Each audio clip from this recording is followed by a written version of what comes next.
Okay, well, welcome everybody to the Tuesday, November 4th, 2025 meeting of the Single Exit Multiplex Housing Technical Advisory Group. Can we have take a roll call? Yep. Looks like we're sitting a little light at the moment, but Roger Haringa, I'm here. Dan Young let us know he would not be available today. John Hall, not seen in the room at the moment. Joe Mayo, not seen in the room. Andy Lorenz, I'm present, sir. David Kinley, I just got a message letting me know he would not be available. Jeremy Moore, not seen in the room. Jonathan Goldsmith, not seeing in here. Robert Baglio, not seen online. Michael Wright, Hi, I'm here. thank you. Jesse Bank, not seen online. Shweta Sinha, not seen online. Mike Messer, I'm here. thank you. David Lynham, not seen online. Rich Geisky, Here. thank you. Spencer Gardner, not seen online.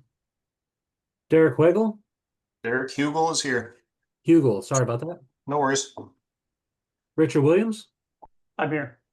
thank you. John Sue, I see you unmuted, John, but I didn't hear anything online. I hear you now. Okay, yeah, I'm here. Okay, awesome. With that, we have a quorum, and some other people have been trickling in. If you're a member of the group and didn't hear your name called, could you please raise your hand?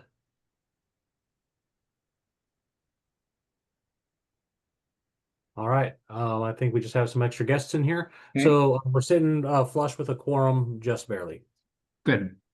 Is there anybody from the public that would like to introduce themselves? Patrick, go ahead. Yes, thank you. This is Patrick Hanks with the Building Industry Association of Washington. Thanks, Patrick. Anybody else? Yep.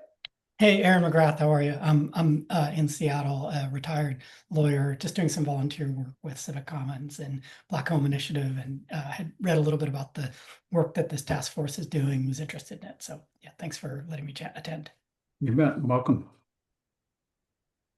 Is there anybody else?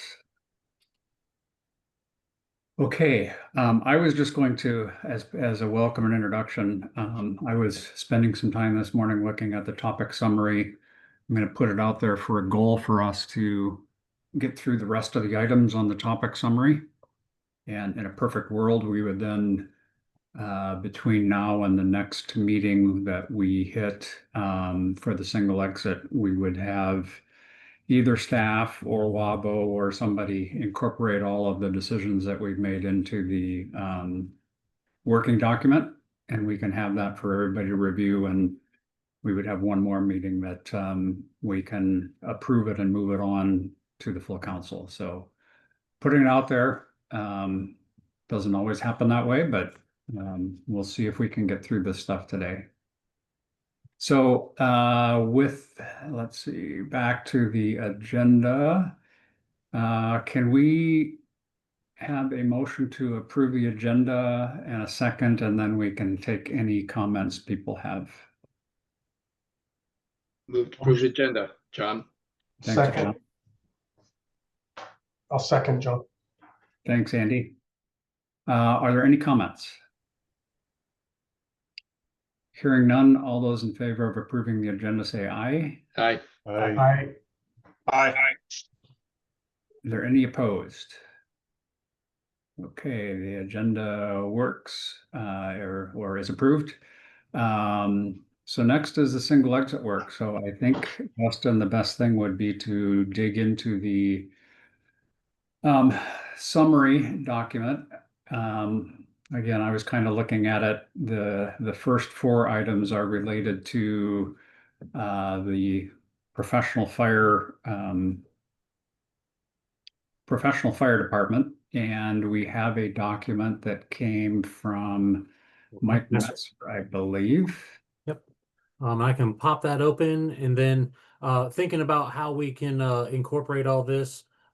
Today, if we decide that these different documents we'll be looking at to kind of cover the rest of these topics, I'd like to try to incorporate them live for you guys on screen.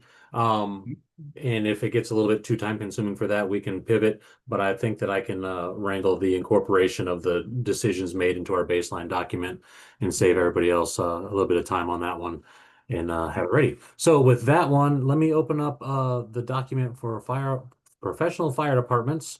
And Mike, if you are still with us, if you wouldn't mind kind of just jumping off and we'll talk about this. And then if we want to incorporate these sections, I'll start doing some manipulations as we discuss further.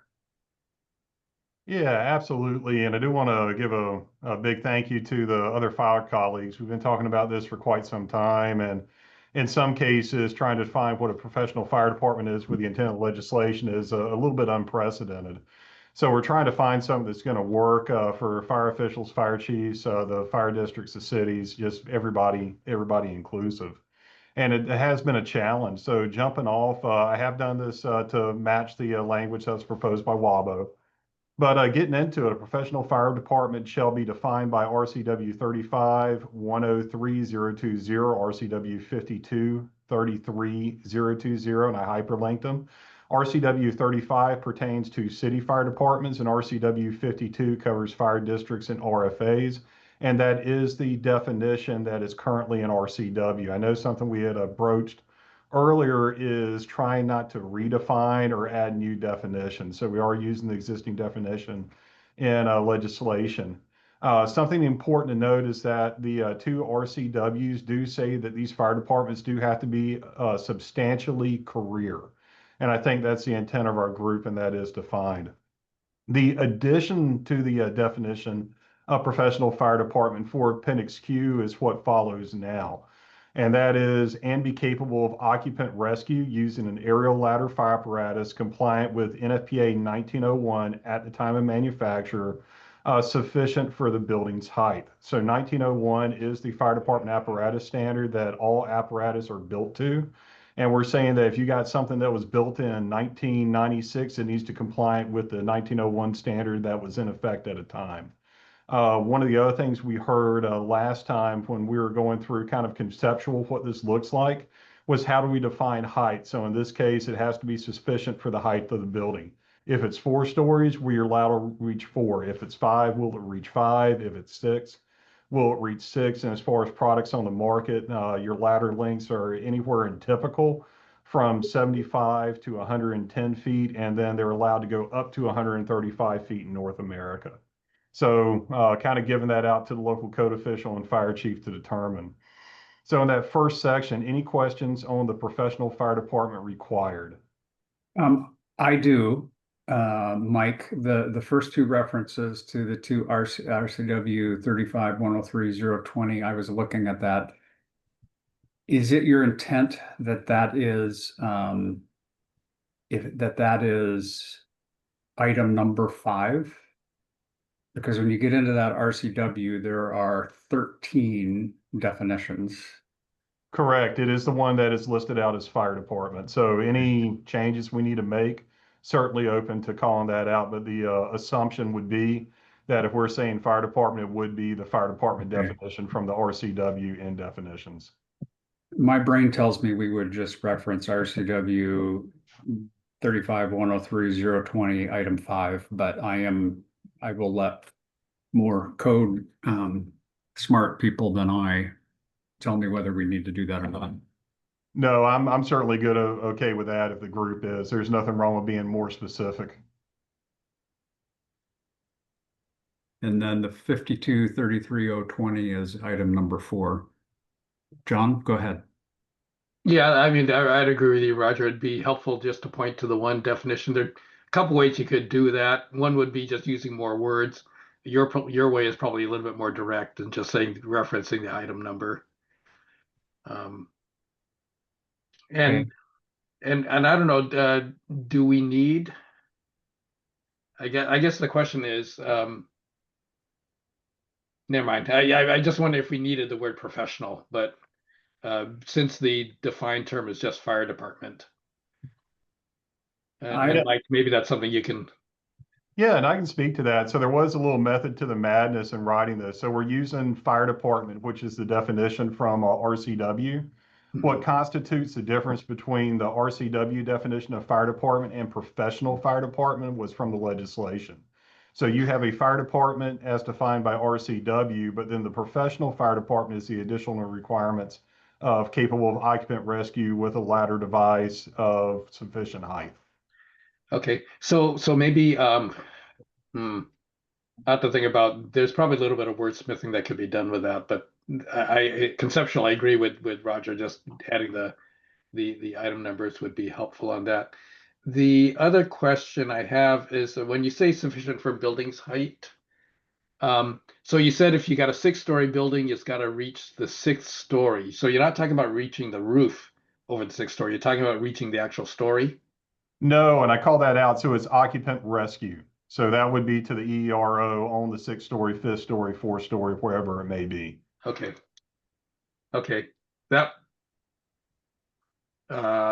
maybe we would say something to the effect that sufficient to reach the EEROs, which we get spelled out of the highest story.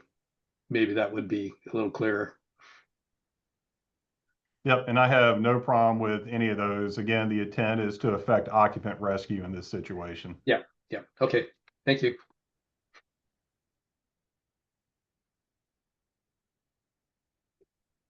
So All right, so we want to add that language in while we're touching on it. I can add it in a different color. Okay. So we at least put it out there for comments. It would be sufficient to reach. So delete for the building's height at the end of that paragraph.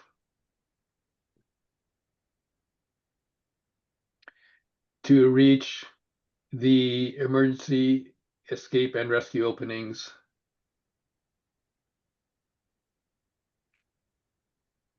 of the highest story.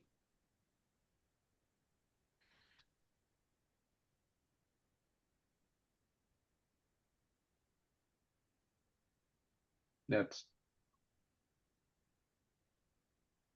obviously can be wordsmith a little bit more. That was just off the top of my head.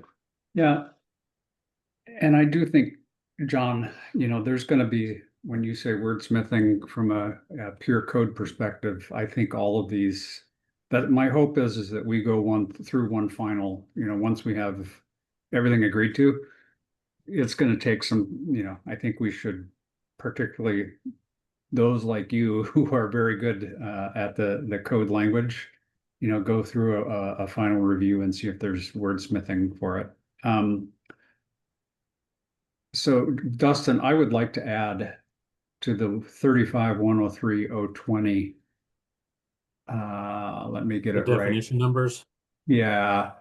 I got those written down here. Chapter 35 is item number 5, and the chapter 52 is item number 4. So, Rich, go ahead.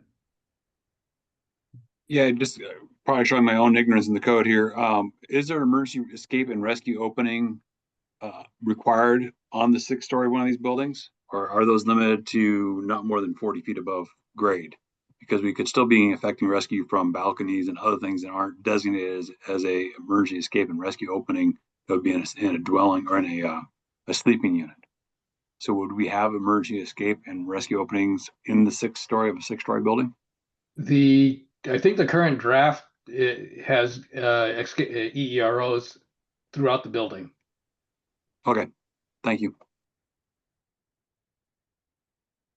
Somebody else's hand, but that was maybe in response. Okay. So far, so good. This is easy. Yep. All right, so getting into the next section, inspection of documents. So this is the validation piece. Upon request, the fire chief shall provide to the fire code official the fire department's most current annual report, complying with RCW 35-103-040 or RCW 52-33-040 for review of the following. So I do call out the policy statement, which is a different section of RCW, but should be included in the annual report. I do call out the aerial ladder apparatus as sufficient capability. Feel free to, wordsmith that. Response times are a requirement of the annual report, staffing levels, and certification and training of staff. And then as a subsection, additional documents required. I do put the fire code official shall be authorized to request from the fire chief any additional documentation necessary to determine the response capabilities of the professional fire department.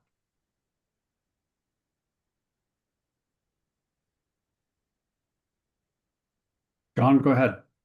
Yeah, Mike, so a question on that one. I'm trying to think process, how's this going to work, practically when we start, jurisdictions start adopting this. So the fire code official, are they approving these documents, or are they saying that I don't know how to say it, they're sufficient to prove that you've got the capability to deal with these single exit buildings? Correct. So the way this is written, and this is one of the things that we talked about in the fire group, is who has that approval authority. And in the performance statement, we were trying to put a check and balance in as well. But right now, the fire code official is the one who says, yes, this meets the intent and we can respond to the building, or no, it does not. The performance statement, which is the next section up, is a check and balance from the fire chief to say, yes, we can, or no, we can't, fire code official.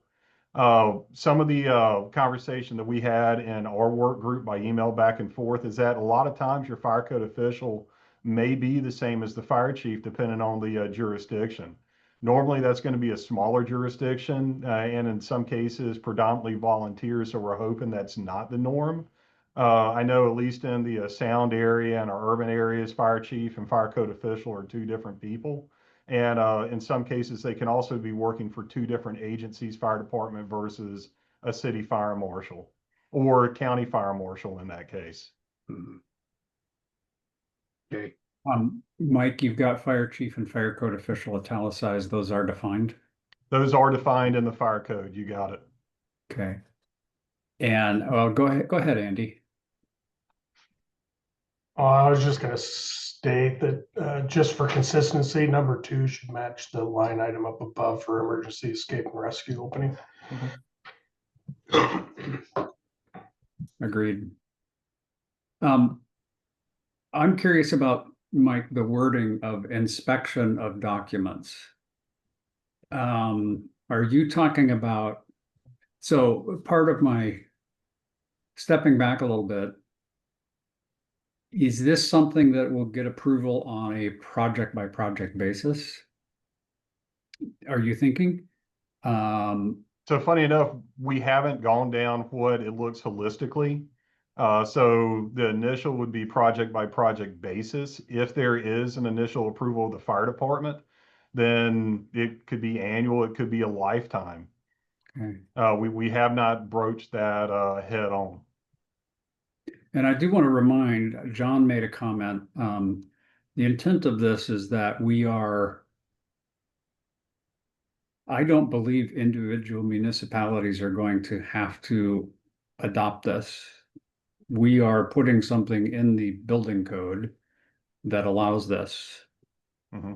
So there isn't necessarily a process in my mind that, City of Bellevue or whatever, any individual city has to go out and specifically adopt this because it will be in the code. So I wonder, and maybe I'm wrong, but the word inspection is what's tripping me up. Is it review and approval? And I'm not sure if those are just the words that come to my mind, and I'm not sure. I'm not a building official. I'm not quite sure what is appropriate there. John? Yeah, I agree. Review, first of all, the paragraph does say review, you're reviewing, but I'm wondering if that's review and approve. Well, we're not approving the documents so much. I'm trying to think of the words, how you would say that the fire code official is going to review these documents, and then they're going to have to make some kind of determination that the fire department is capable of responding to a single exit building, and somehow you have to link it. And I say I haven't thought of the words yet. Say in order to have a single exit building, you have to have these things, and the language doesn't quite say that, but we have to figure out how to say that. Yep, and just so you know, John, that was something else that we had talked about too. Are we being very prescriptive of this is your maximum response time? Is this your minimum ladder? And this is where we kind of landed with more generic language of putting it back on that local fire code official and fire chief to determine. Sure. I will tell you as we get into the performance statement, which is next up, when it comes down to what we call a standard of cover, and that's a historical look at response, how we respond to emergencies, what our benchmarks and baselines are, it is different for every fire department. So one of the things that we were really struggling with is outside of NFPA 1710, which is career department response standards, there's just really nothing that covers anything specific to what this group is looking to do. So that's where we're struggling. And certainly if there are any recommendations from the group, I'd love to hear it. Ardell, go ahead. Could you, like, I know we haven't gotten to the performance statement, but it does seem like that's the approval part, right? And then if you move your inspection of documents down after the performance statement, it's the, if the fire chief, fire code official wants more, and I think that's the upon request, then they're asking, like, then the performance statement on its own is insufficient, and they want the extra documentation as supplemental documents to substantiate a performance statement. Yep, and I will tell you that wasn't how I wrote it though. The intent was to inspect those documents along with the performance statement. Oh, So it's okay. a dual validation. Got it. And just so you guys know, that was one of the things that we were really struggling with is making sure there is a check and balance in the system. So there's not one person saying, yes, regardless, this works. I'm telling you it's going to work. But there is a trust and validate, just like we do in any code enforcement. I totally trust in what you're saying as the fire chief, but I want to look at it too. So, you know, truly give me the data behind what you're saying so I can make that informed decision. So there was a little method to that madness. Sure. I think then what you could just strike the upon request, and it's providing this to the fire code official, and you could strike for review of the following, because that's just the list of things that you want, right?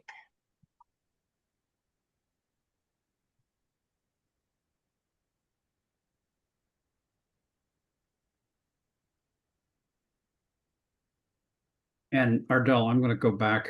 Is inspection of documents the right word, or is this review of documents? I think it's just required documents. Yeah, required documentation, or just even documentation would kind of get you there. The titles are, you know, in the code world, titles are editorial and they're not enforceable. So it's just kind of guidance. Yeah, the inspection of documents language I took from chapter 9, chapter 5. It was kind of somewhat consistent in the fire code world, not stuck on anything. So whatever y'all feel works better or easier to interpret.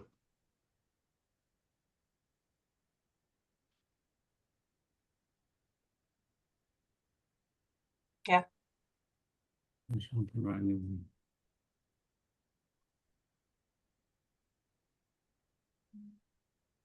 Are those all 5 things? I'm sorry, you answered this already. Those are all 5 things that are listed within those RCWs? Those are all things within the annual report and the policy statement. Got it. So one of the, I don't want to say interesting things, but one of the parts we struggle with is not every fire department has a standard to cover. It's required for accredited agencies. There are only 8 accredited agencies in the state of Washington. Outside of that, it's really hit or miss whether or not a fire department has its own standard to cover established. But in RCW, predominantly career fire departments are required to have the annual report. And the annual report is built somewhat loosely off of a standard to cover.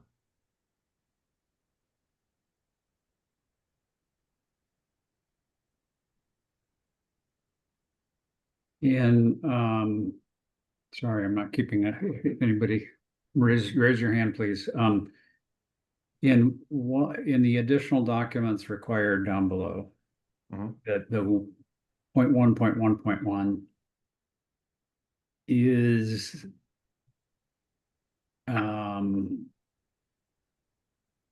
the fire code official, is it proper language to say may request rather than shall be authorized to?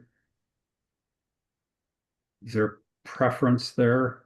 I don't have a preference, and I know John's probably a better code writer than I am, so I wouldn't mind, hearing from him if there's something on enforceability. Yeah, The intent is to get what you need. So for example, we're calling out the annual report, but if you go to, and I'll use Bellevue, Washington as an example, hey, Bellevue, I want to see your standard to cover. I want the fire chief to turn over the standard to cover. Okay, John? yeah, Roger, in the ICC world anyway, may is forbidden. Okay, all right. That's the, I'm not particularly fond of that, but that's actually the ICC rules. Fair enough.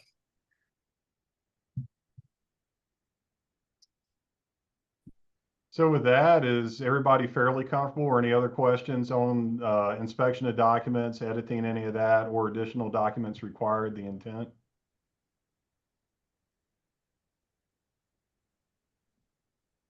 And I do want to thank Dustin for using green. It's a whole lot better than red. I was used to seeing a lot of red growing up. I didn't want to make it performance seem like a statement. mistake. So performance statement, again, the intent of this is the check and balance. We want to make sure that the fire code official and the fire chief are working in tandem or harmony to make sure that we can appropriately respond to these buildings. And I'll tell you, really coming up to this meeting, our team did a lot of research on the opposition papers for single exit throughout the nation and the different things we're facing. And I think that's one was definitely validation of pushing essentially the second stairwell to the fire department's responsibility. So with that, the performance statement is coming from the fire chief. The fire chief shall, in writing, provide a statement to the fire code official attesting to the ability of the professional fire department to perform occupant rescue using aerial apparatus as sufficient, wordsmith that a little bit, of sufficient to reach the ERO or the highest story, having a reasonable response time in group R2 occupancies using provision Q. So again, we have really struggled to find some sort of standard on response time. So this does put 100% of what's reasonable to both the fire chief and the fire code official. Again, you look at NPA 1710, and I don't know how familiar everybody is with that. The response times in there are fairly unobtainable because it is built off of a perfect sim city where there's no traffic and no weather and no down trees and all your traffic lights align up. So as long as the fire chief and the fire code official feel those response times are reasonable for that ladder truck of capability, then they're the ones essentially signing off. So questions on performance statement. I know that's a new one and certainly on the creative side. I think at first I was caught off guard by the group R2 occupancies that at the end of it, because there's further conversation hopefully later today about is it only group R2 apartments or whatever, but I suppose when you said group R2 occupancies using appendix Q, that kind of puts that decision off to the other, right, where we address it elsewhere. Yeah, and some of that, I know I used SEMH language to define the occupancies. Find and replace when we get done on what we're going to call these. Okay. John, go ahead. Yeah, so Mike, something that happens, I know with a lot with design professionals, is the fire chief going to be willing, and will the legal department in the jurisdiction allow them to sign such a statement like that? Do we think it's going to be that? I don't know, but I can certainly reach out to my legal who represents over half the state and see how they are. Again, the intent was, can your fire department appropriately respond? Yes or no, fire chief? Yeah, I understand that, and Yeah. I understand that the reason behind it. I just know that sometimes we want people to sign things and the legal folks say, don't you even touch that. Yeah, no, I'll actually work on that one and get with our legal counsel. Most of the fire guys on here probably using it is Brian Snur, but I'll reach out to him and try to get an opinion from him. And I'll get that out to Dustin for the group. Okay. I have a question of, I don't know how to couch this, but if I am a fire chief and I am not in favor of single exits, can I just say, no, we don't have the ability to do it? Yeah, you could sign a statement that says no, and then it goes back to the fire code official, show me your documents and show me why that's a no. So that's the trust and validation piece. Okay. The reason why we do put the fire chief in here is that your fire marshals do not always come from the fire world. They could be private contractors doing sprinkling, fire alarm, underground, whatever it may be. I know the last city I worked for, I had building department guys who came over, plumbing, electrical, mechanical, you name the whole 9 yards. So we do need some sort of fire professional in there that Mhm. is aware of the operations involved in any type of mid-rise, high-rise, and in this case, the additional risk with that single stair expertise that the fire code official may not have. Roger, this is Derek Hugel. Yeah. That is an excellent perspective that you have there, that inadvertently, Mike, you may have put too much power inside the fire chief and fire code official, fire code official. Between that camp, they might be able to kill a project when really they do have the capacity, but they don't like it at all because, oh, there was no what we were talking last time, stretcher capacity in the elevator or something. So I don't know if that's the intent we're trying to shoot for either. No, it's a check and balance. It's not the intent for two folks who are potentially against to kill it. The intent is to check and balance between the two, and one person bringing the operational expertise to say, yes, we can respond. Rich, go ahead. Yeah, and I would say, one of the questions I had is what happens if the fire chief and the fire code official, when they're two separate people, disagree on either yes, we can respond or no, we can't respond, and there's a disagreement right there, or like Derek just suggested, they both say, yeah, no, we can't do it because we just don't like single exit stairs, so we're going to say no. Well, then there is an appeal process outlined in the code as well, where the developer or the applicant come in and say, well, no, look at these things, and we think that they can, and there's an arbitration process there too that would be, I would think, would be open to them. Yeah, and that would be through the hearing examiner for most cities. And if you've had the fun of going through that, the burden is typically on the fire code official or building official to prove the case. And I know last time I went through an appeal over sprinklers, it was on me to show my burden of proof that sprinklers were required in the code. The one area that we're just having that hard problem on is what is that prescriptive line? For the building official zone here, it's kind of like when you adjust the occupant load outside of calculations, it becomes a slippery slope. So where do you draw that line?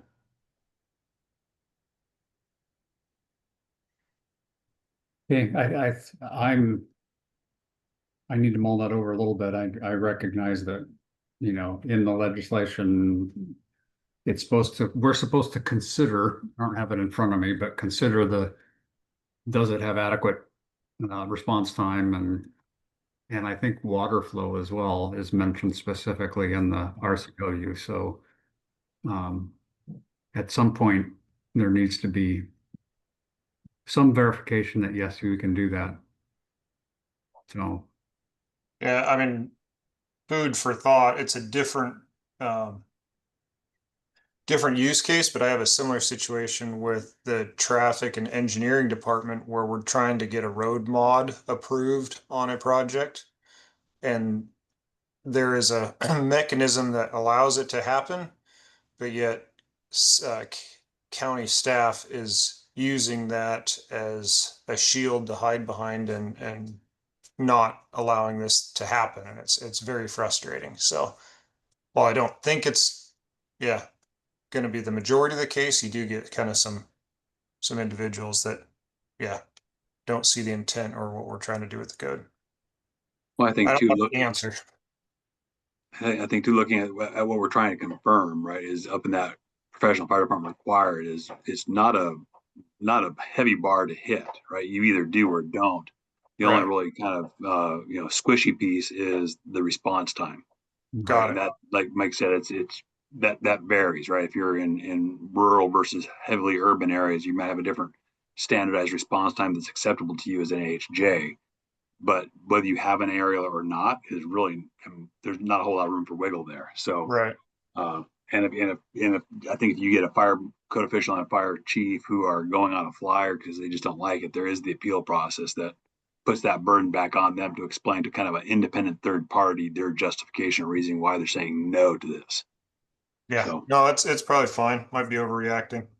Okay. No, Derek, I'll tell you, I very much appreciate the comment on that because I've seen what you're talking about, to where something becomes weaponized as an authority and not taken in good faith. So I do appreciate that comment. Moving to the next part that Rich started to hit on is alternative means of compliance.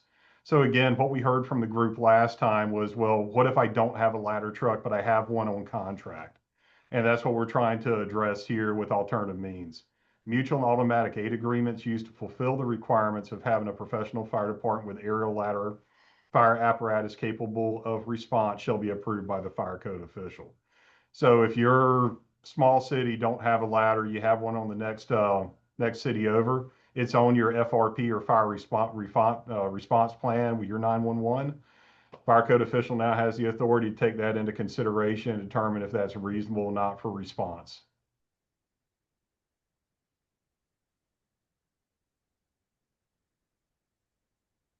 I like that.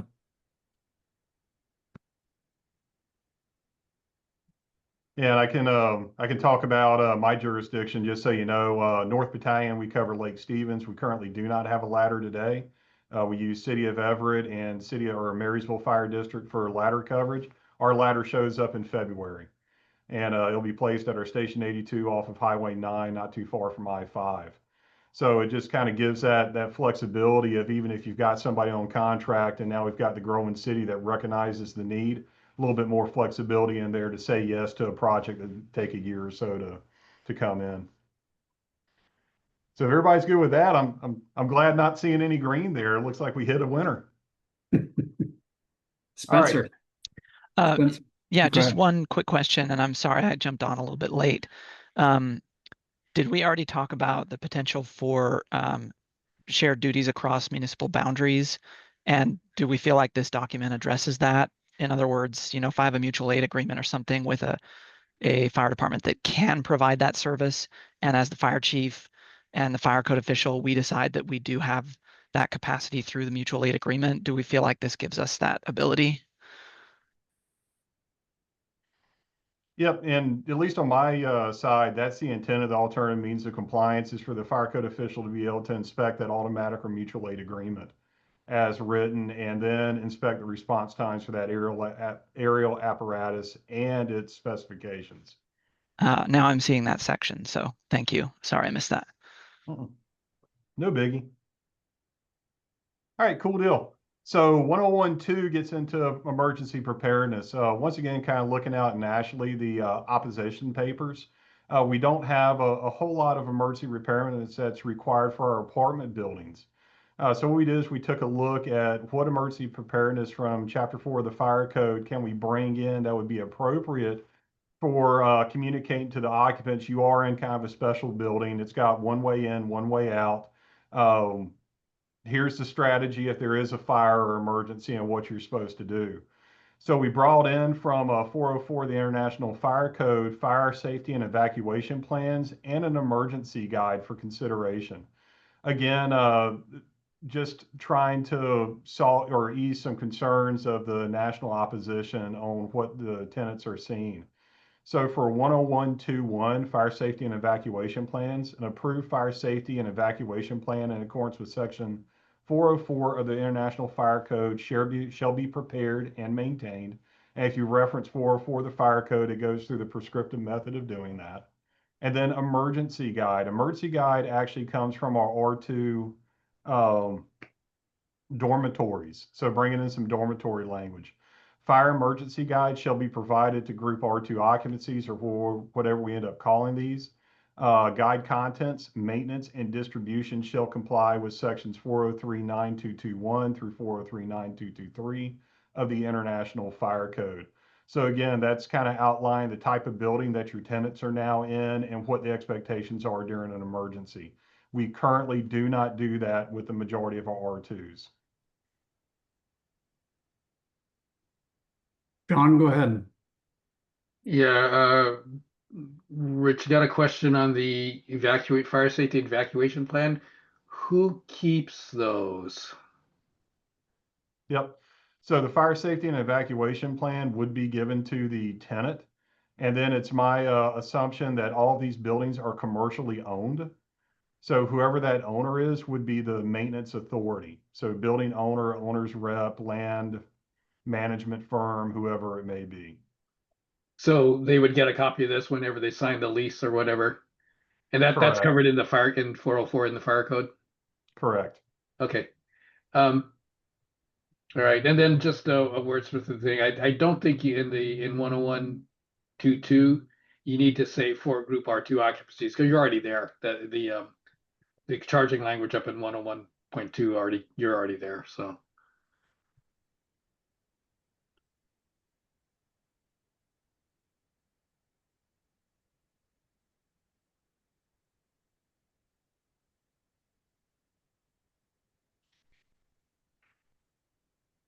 does that plan include having, like in hotels, you got those placards, there's little stickers on the door or whatever that's showing you where okay, it does not have that. Okay.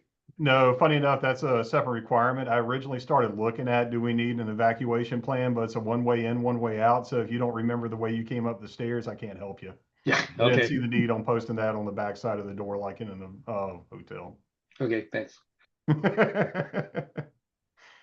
Oh, and then the last portion is inspections. So again, this is a little bit different in Washington State. When you look at oh gosh, is it 107 or 108, the inspections provisions in the fire code? The fire code official is allowed to do inspections as deemed necessary to find compliance for the provisions of the code.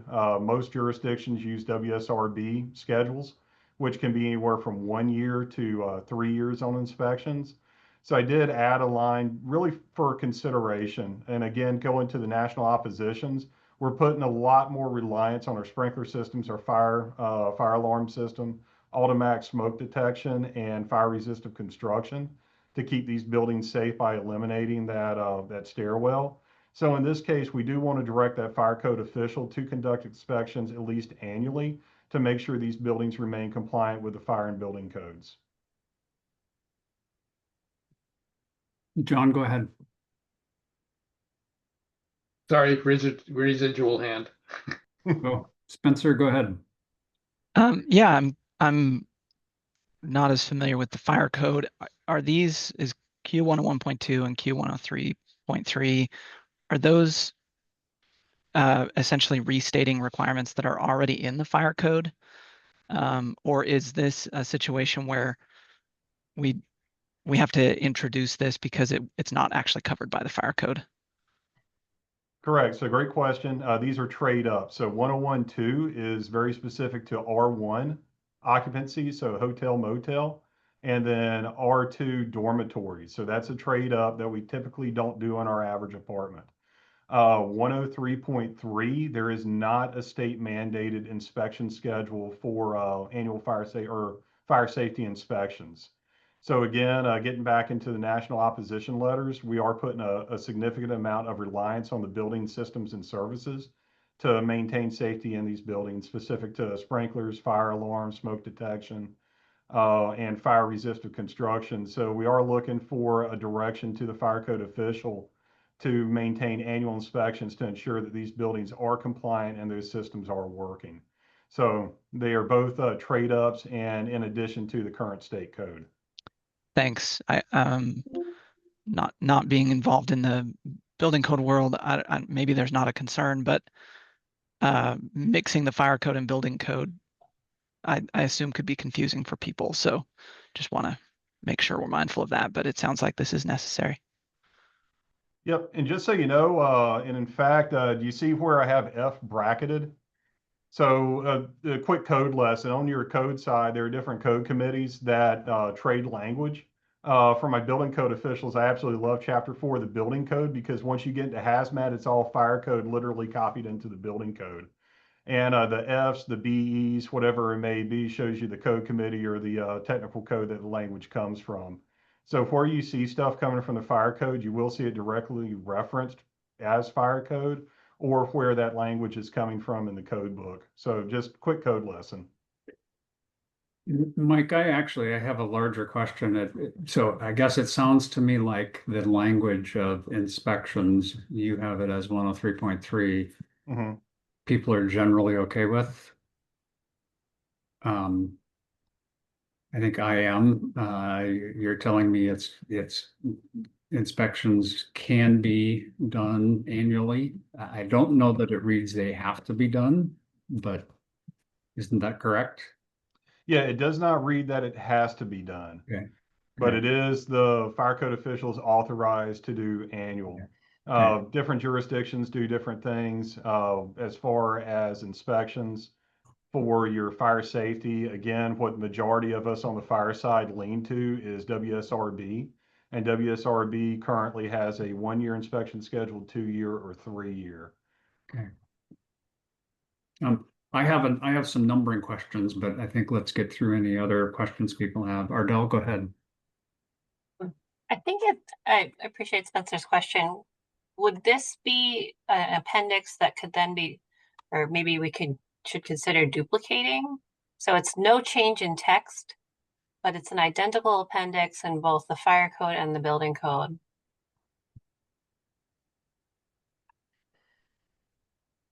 I don't, The legislation says we're supposed to put something in the building code. I'm only saying it because there's fire provisions and egress provisions are repeated. Chapters 9 and 10 are repeated in the building code and the fire code. So it's not completely, out of precedence. yeah, it's not unprecedented. One thing I will tell you, and I would have to open up my Washington State versions for 9 and 10 just to kind of go down the line of thinking you are. But I think if you look at the international codes, not the state versions, in chapter 9 and 10, it gives any authority to the building code official for the building code, and then fire code, it says fire code official.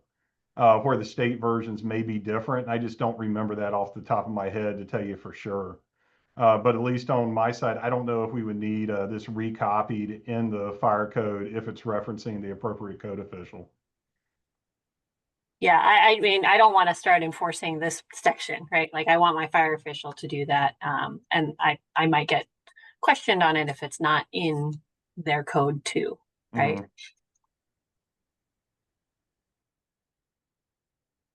I think, Ardell, we can continue to consider that, particularly once we're kind of coming up with, here's our full document. I think it's a question we can keep on top of our heads. Rich, go ahead. I think one thing too on this is I think it clearly allows the fire code to come in and do those common space inspections when we only have that single exit. Some jurisdictions may want to do that annually. Some jurisdictions may be comfortable doing it later, but I think Mike's right. We're going to rely on fire alarms and fire sprinklers and clear exits and portable extinguishers and all those things that we put in as engineering solutions to help increase the safety as much as possible in these buildings. And so having a clear statement of inspection here, I think is a really good thing. Okay. Then if I can go to my numbering question, when I look at the baseline document, there's user note, which is not code language. There is only right now, there is only section 101. And then we go 101.1 professional fire department, and then we go into general. And Mike's document has 101.1 and then 103.3. I'm not sure if that is meant to be 101.3. Feel free to edit the numbers as necessary. Okay, I There's a guess way to I stick it can, all in 101.1 and maintain 101.2 for the general section. There's a method to do that, and I can okay, tackle that madness. okay.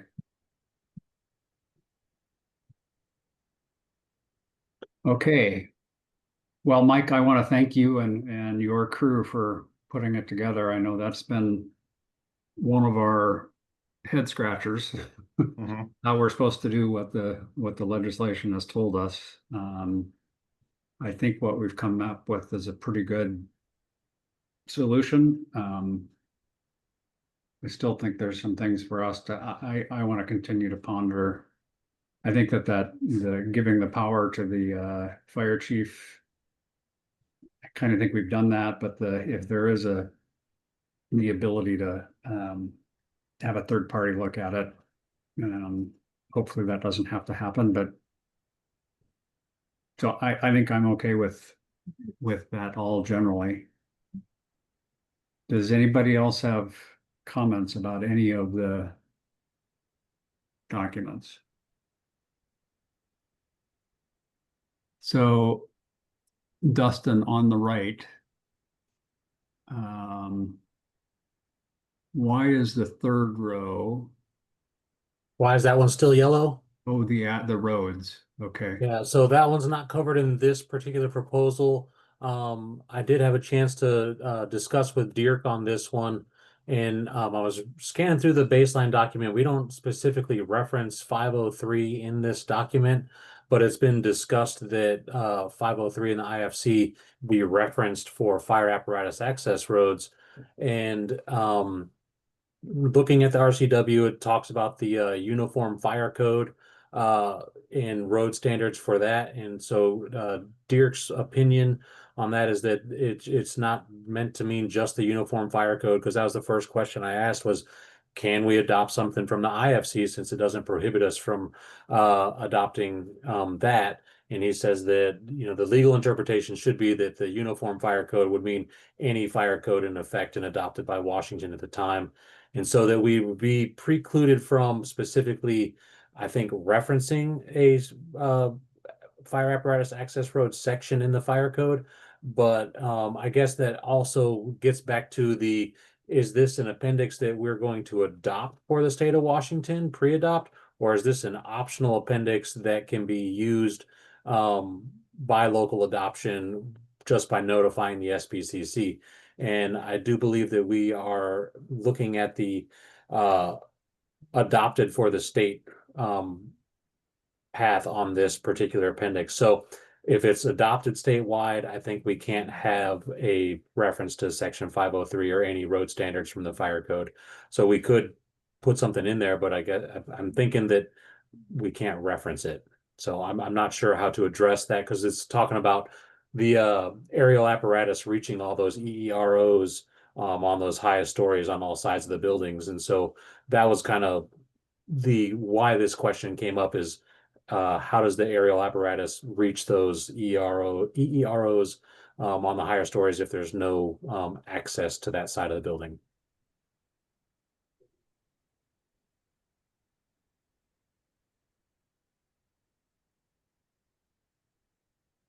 Well, I think that gets into the question we had, topic we discussed a meeting or two ago, is that you aren't necessarily going to have vehicle access to all four sides of the building. Right. I mean, that was I think when at the end of the day, we were talking about, do we require, I'm remembering now, do we require the EEROs for all bedroom units? And pardon me if I have the wrong terminology. And there is a conversation about, well, why would we put them on a side of the building that you can't have access to it? The reason we went ahead and decided to have the EEROs on all the bedroom units is people can have a ladder. Ken Brulette was the one that said he's bought ladders for his kids to have in their apartments. So having the windows or having the EEROs is is a good thing, but I don't think that we are going to require that there be access to all four sides. I think that that's kind of a good summarization of where we kind of landed on this. We just wanted to get some input from Dirk on whether or not we could adopt that into this appendix. And the other question was, is a fire lane on the side of the building a fire apparatus access road? And by my reading of it, I do believe it is, but I would like to hear from others if they had a different interpretation, that just having the space is a fire apparatus road. Yep, and I'd answer that. By definition, fire apparatus access roads go from the pad at the station to the affected structure. So that endpoint is definitely part of that. Correct. Yep, Okay. that was part of my appeals hearing. So then fire apparatus access roads, we could cross this one off because they won't be required all the way around. And we won't have any specific section in our appendix for fire apparatus access, essentially. Is that accurate for everybody's understanding? I see one head nod and I agree. Does anybody disagree? That's how I like to. Can I It disagree seems on like principle? What's that? I said, can I disagree on principle?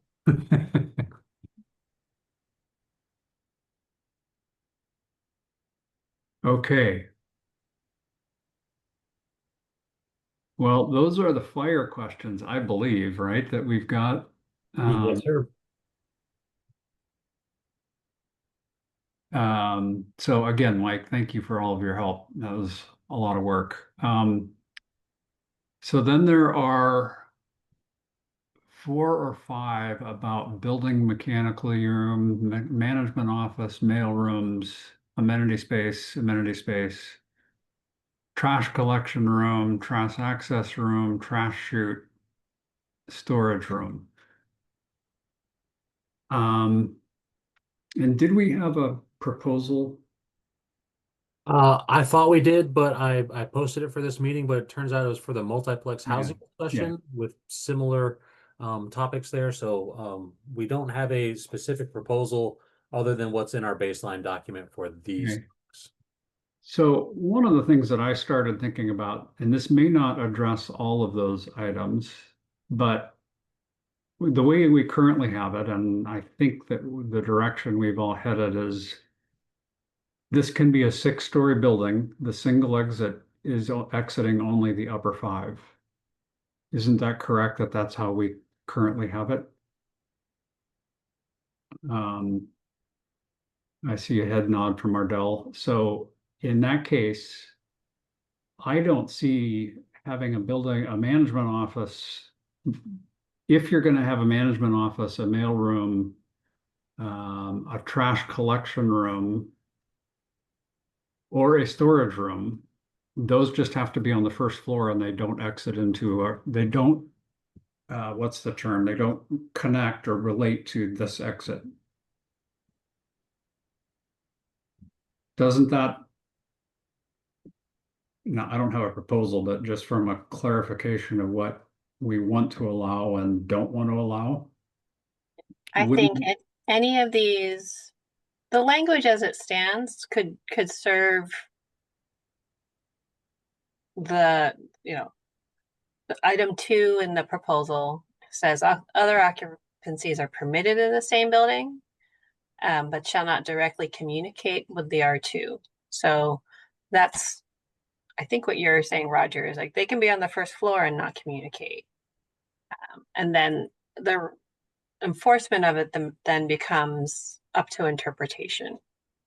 The 3 that are identified as need to add language would be, can you have a storage room on the same floor as the R2? Or can you have a trash chute on the same floor as the R2? And this could be up to the local jurisdiction to enforce by policy or enforce based on local interpretation of that item 2. So no additional language would be needed. It would just exist as item 2 in the current proposal. But these were under the WABO discussion of, just items as a consideration as you look at item 2. Okay, Spencer? I think, Ardell, that's consistent with my understanding. We purposely wanted to leave this with some level of local interpretation. And I believe one of the questions that I had that led to this discussion was, do you have to go outside in order to exit the stairwell and come through an entrance for the first floor? And I think the discussion was it would really be kind of a local interpretation as to whether you need a series of doors to separate the stairwell from other parts of the first floor or not. And I'm reading this to say, yeah, that is kind of a local interpretation. Yep.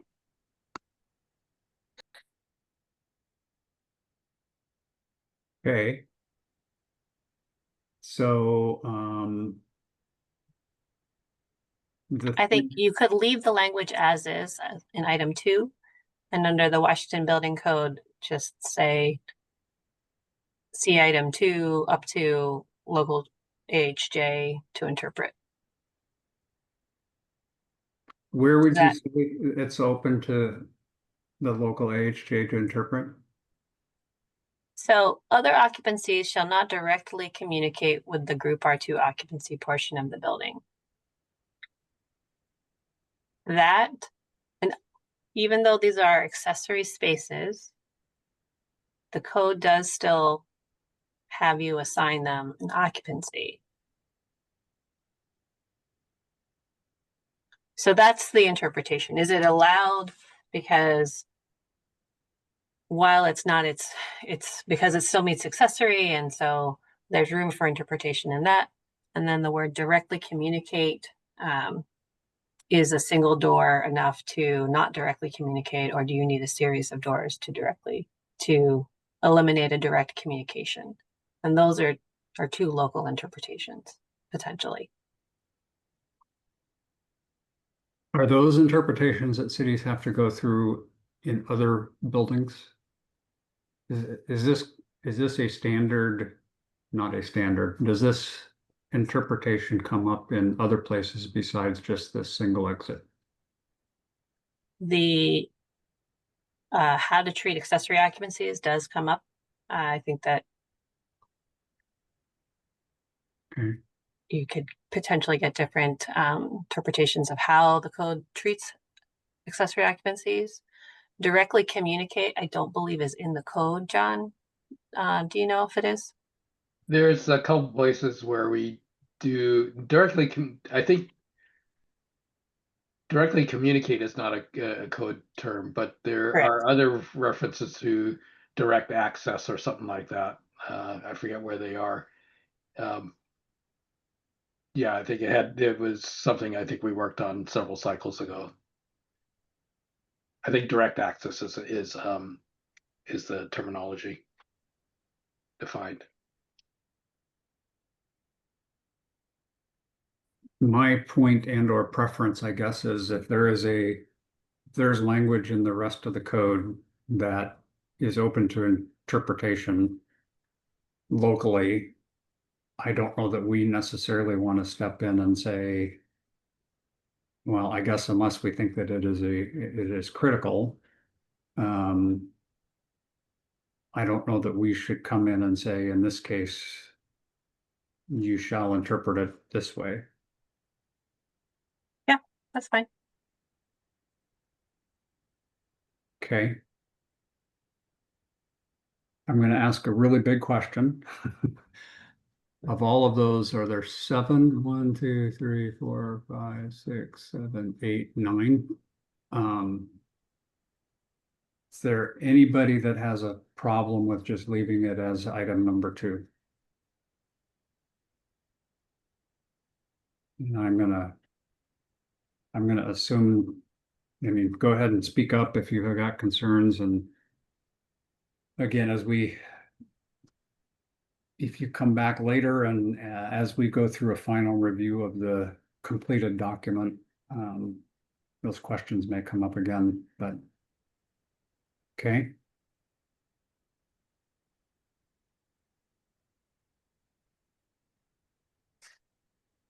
And the next item is the 5 stories that I was just talking about.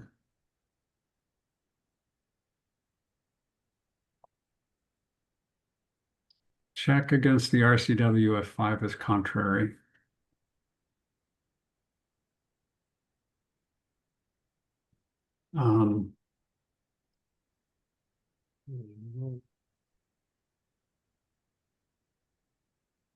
I was looking someplace.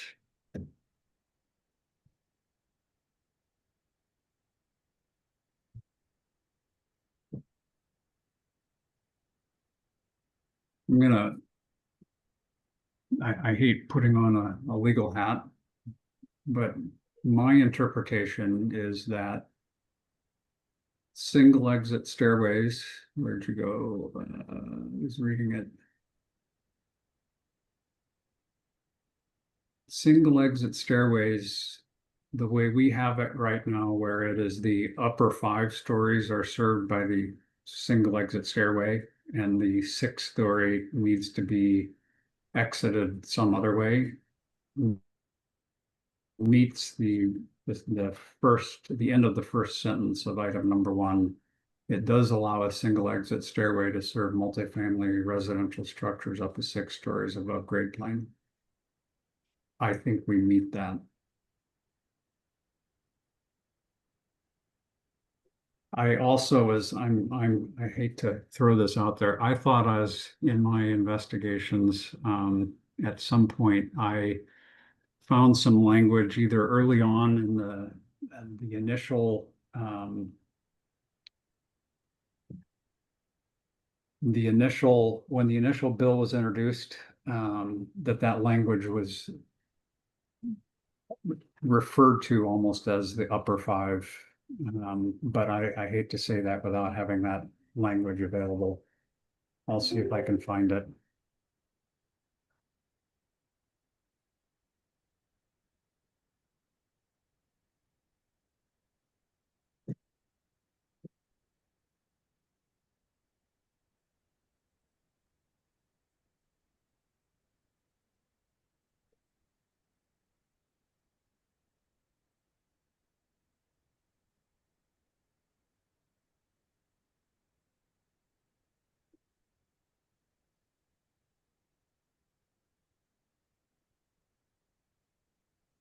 So do you want to maybe look at the original bill or? Actually, I have it here. I found it's in an email, and I think that it did come from Senate bill report. This is where I found some language. So I'm I don't know what all these different things are, Dustin, but they're basically here, summaries yeah, of the summary of the bill, the first substitute that I read down there. Now, this is not the actual language, but it does kind of speak to the intent of the legislation as they were contemplating it. Adopt amendments to the SBC multifamily residentials to be served by a single stair X under certain conditions. The building is no more than 5 stories. The building does not have more than 6 stories above grade plane. So while that is not clear and actually is a little bit confusing, the way I read that, it was almost their intent or their thinking that the upper 5 were served by the single, but you could have a 6 story. So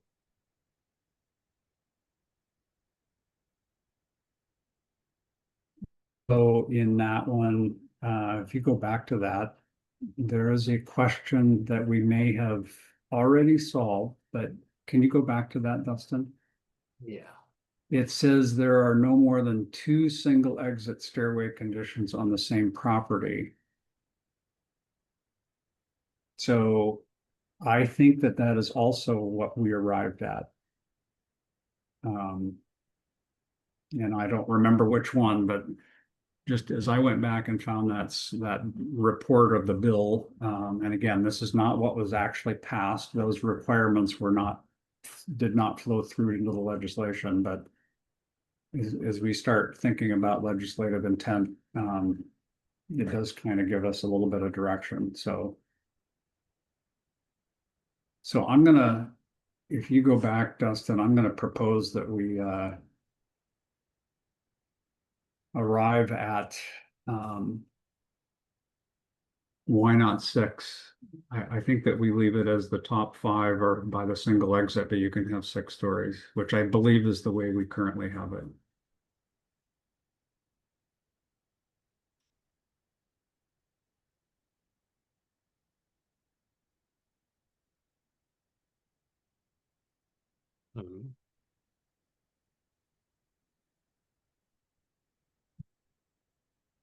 Richard, go ahead.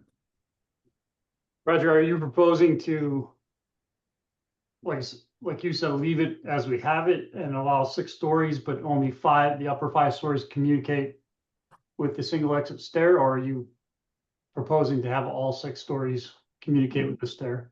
My assumption is to leave, I think the way we have it is that you can be 6 stories. The upper 5 exit through the single exit stair and the ground floor exits some other way. Yeah, that's how I would propose to leave it. Yeah, as long as we're not changing that, I'm in favor of that. Yeah, that was my suggestion. If I was not clear about that, that's what I've assumed.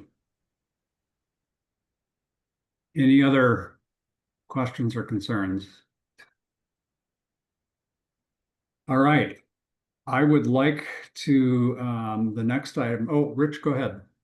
Yeah, Roger, I'm just looking at this. I don't see anything that's limiting 2 on a single lot in the language in the base document. In our proposal. Yeah. Okay. Am I missing it?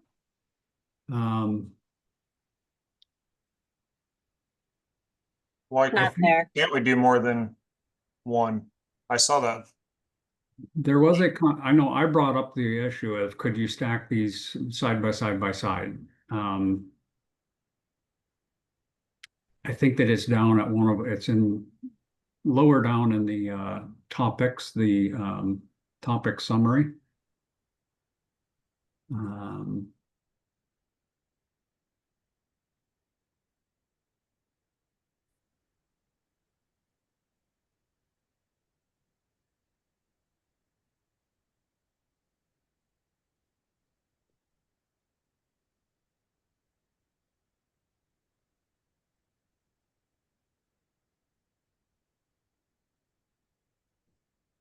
And it's possible that I got confused with the. I remember we talked quite a bit about it. I just don't see it in the proposal. All right, I clicked over to the multiplex one just to see if it pops there. I think it's this fire separation of buildings topic in the multiplex.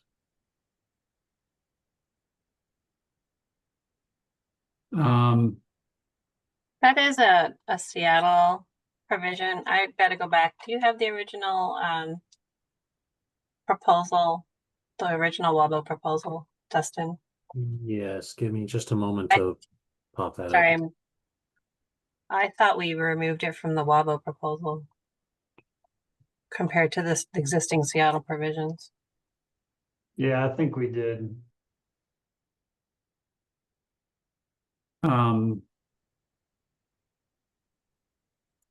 I guess it would concern me if we were silent. The code is silent, then it's permitted. So it is permitted to do 3 or 4 or 5. As far as you're meeting any other code requirements of building separations and that kind of thing. Dustin, are you pulling that up?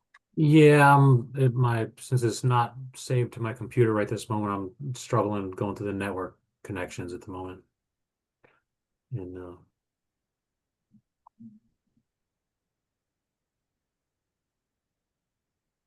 I'm looking at the original. We don't have that restriction in there. We're talking about the number of buildings, right?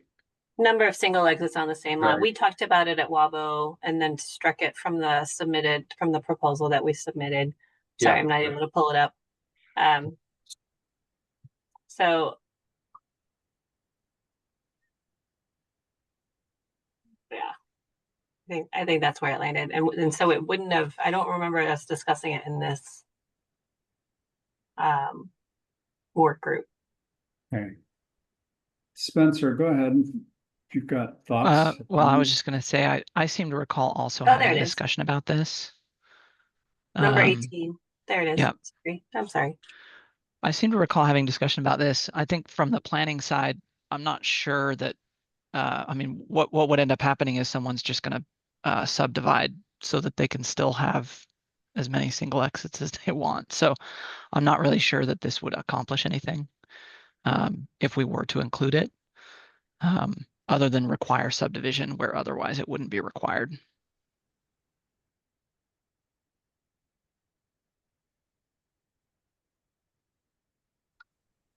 It's not, I don't see that in the latest baseline version that was posted with today's meeting. It's not. I'm not either. That's what. And I don't recall specifically removing it, but it's possible it got overwritten on accident.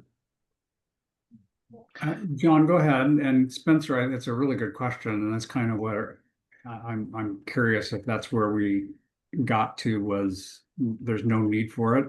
I'm surprised we don't have that as one of the topic items, but John, go ahead.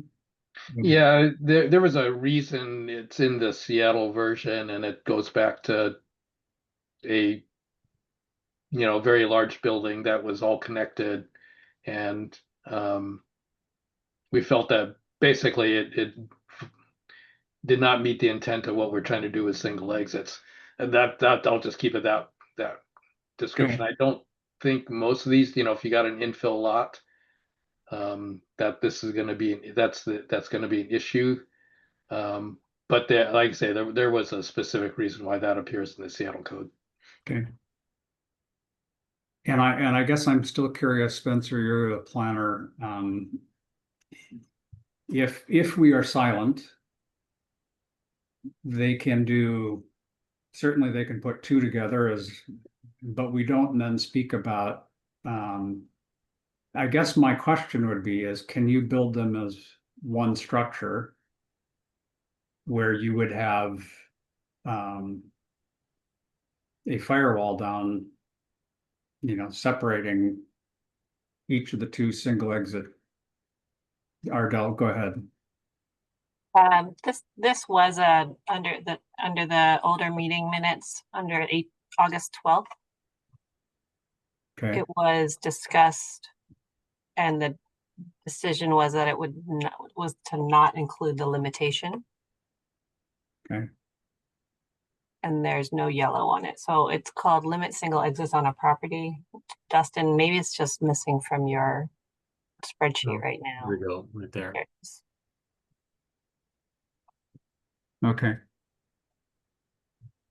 I don't know that it needs to be revisited unless you want to bring it back based on the read of the of that first substitute bill report.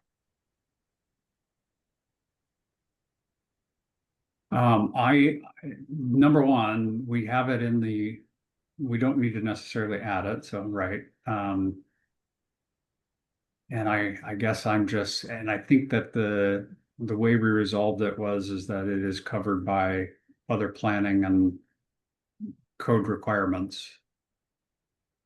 I guess I'm still, I know that we talked about this. I don't recall the conclusion, but can you build, and I seem to think that the answer was no, but can you build two of these together structurally? They're tied together as a single building with call it a 2-hour firewall separating both of these two single exit occupancies. There's nothing that prohibits that. Okay. I think we had this discussion at the multiplex. I think that's maybe where we started saying you can't join buildings together. Okay. Okay. All right. Then I'm gonna assume that has been resolved. And I'm sorry that we brought it back up again, but it is 2:20. I'm gonna suggest we take a 10-minute break to 2:30. And then I'm gonna keep my fingers crossed that we can get through the rest of the yellow items. And again, our next meeting is we can hopefully update the document, make sure that we've covered everything and have one document that we can all look at and discuss. So let's take a break till 2:30 and then we'll come back and hit the other yellow items.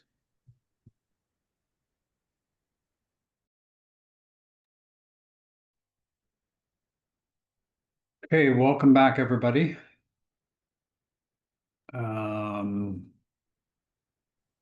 Dustin, I'm not sure that we need to take a roll call at this point. At the end of I guess if we end up taking any votes, we'll need to make sure that we have a quorum and so I'm going to go ahead and move on. And the next item is the 4 units per floor. And Dustin, if you can put my edit that I sent this morning, and I apologize to everybody for sending it last minute, but we are all volunteers and I didn't get to it until this morning. So my proposal would be to change item number 5 that says there shall be no more than 4 dwelling units on any story to there shall be no more than 20 units served by the single exit. And my purpose or reason for doing that is certainly if we have 5 stories that are served by the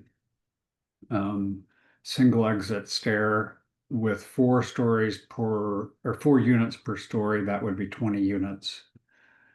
If there is somebody that wants to build a single exit with 4 stories rather than 5, 4 stories being served by the single exit rather than 5, and they want to put in 20 units, so there are 5 units per floor.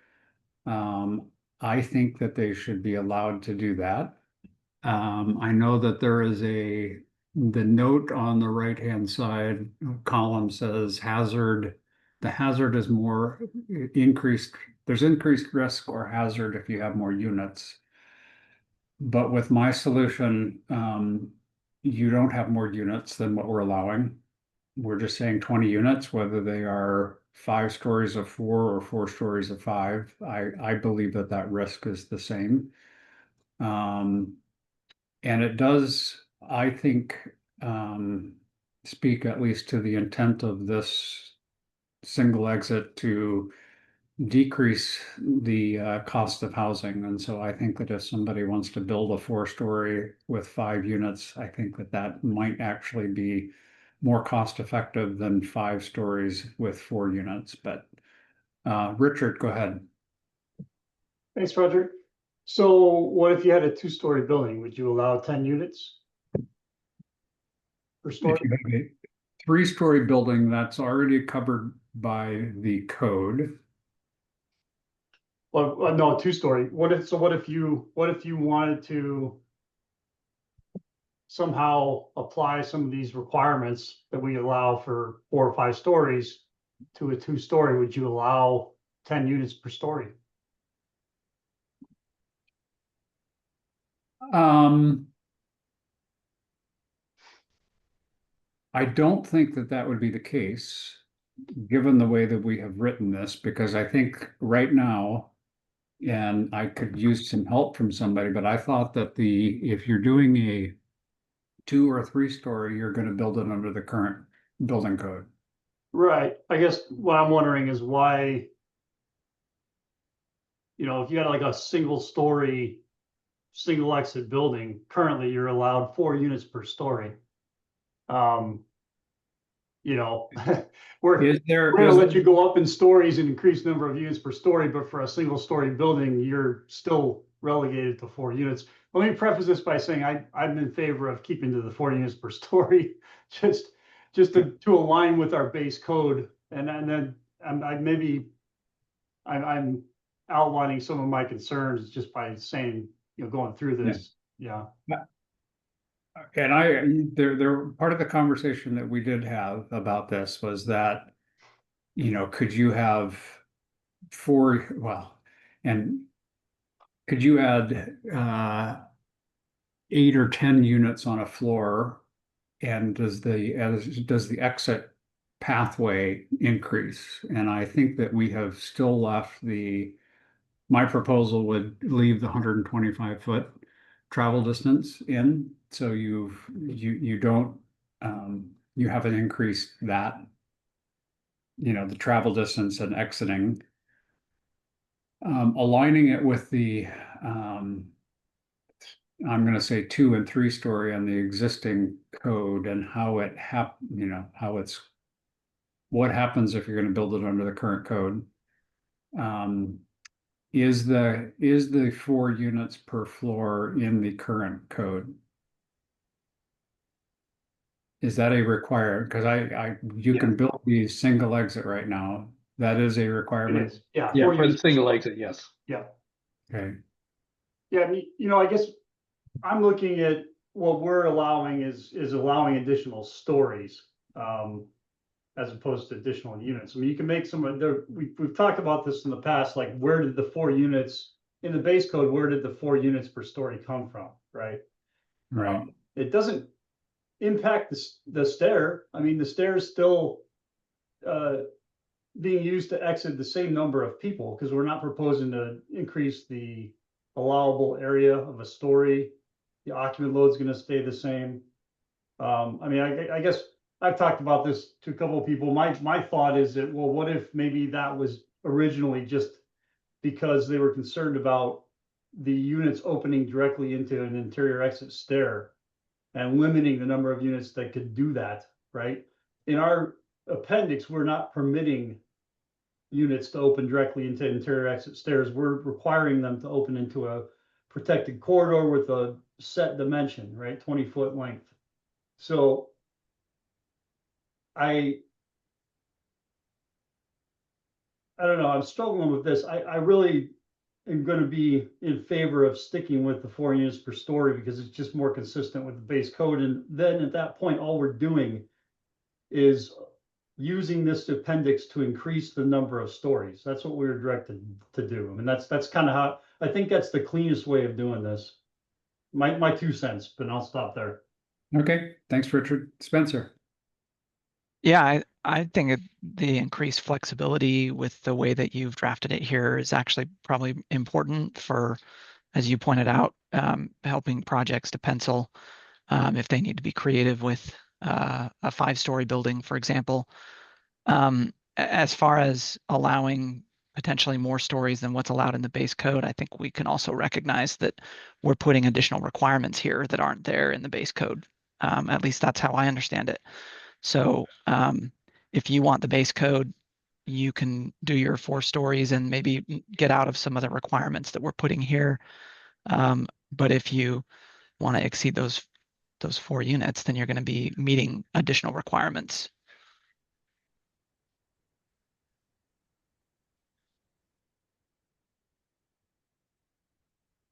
So the concern is, if this is included, the concern is that if you did 3 stories, you could do, without doing math quickly in my head, which is always dangerous, you could theoretically do 6 stories. 3 stories of 6 would be 18. 2 stories of 10 with a single exit, assuming you met the travel distance. We are exiting through as Spencer said, into a corridor. Richard, go ahead. Yeah, I guess I'm just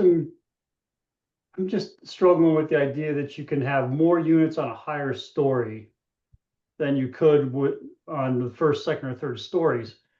And if you had more units on the third story, unless we modified the base code with a state amendment, wouldn't you have to then go to the appendix to get some additional requirements? And if it just doesn't make sense to me, it doesn't seem clean to me. I suppose that's what you would do, but I'm not in favor of that.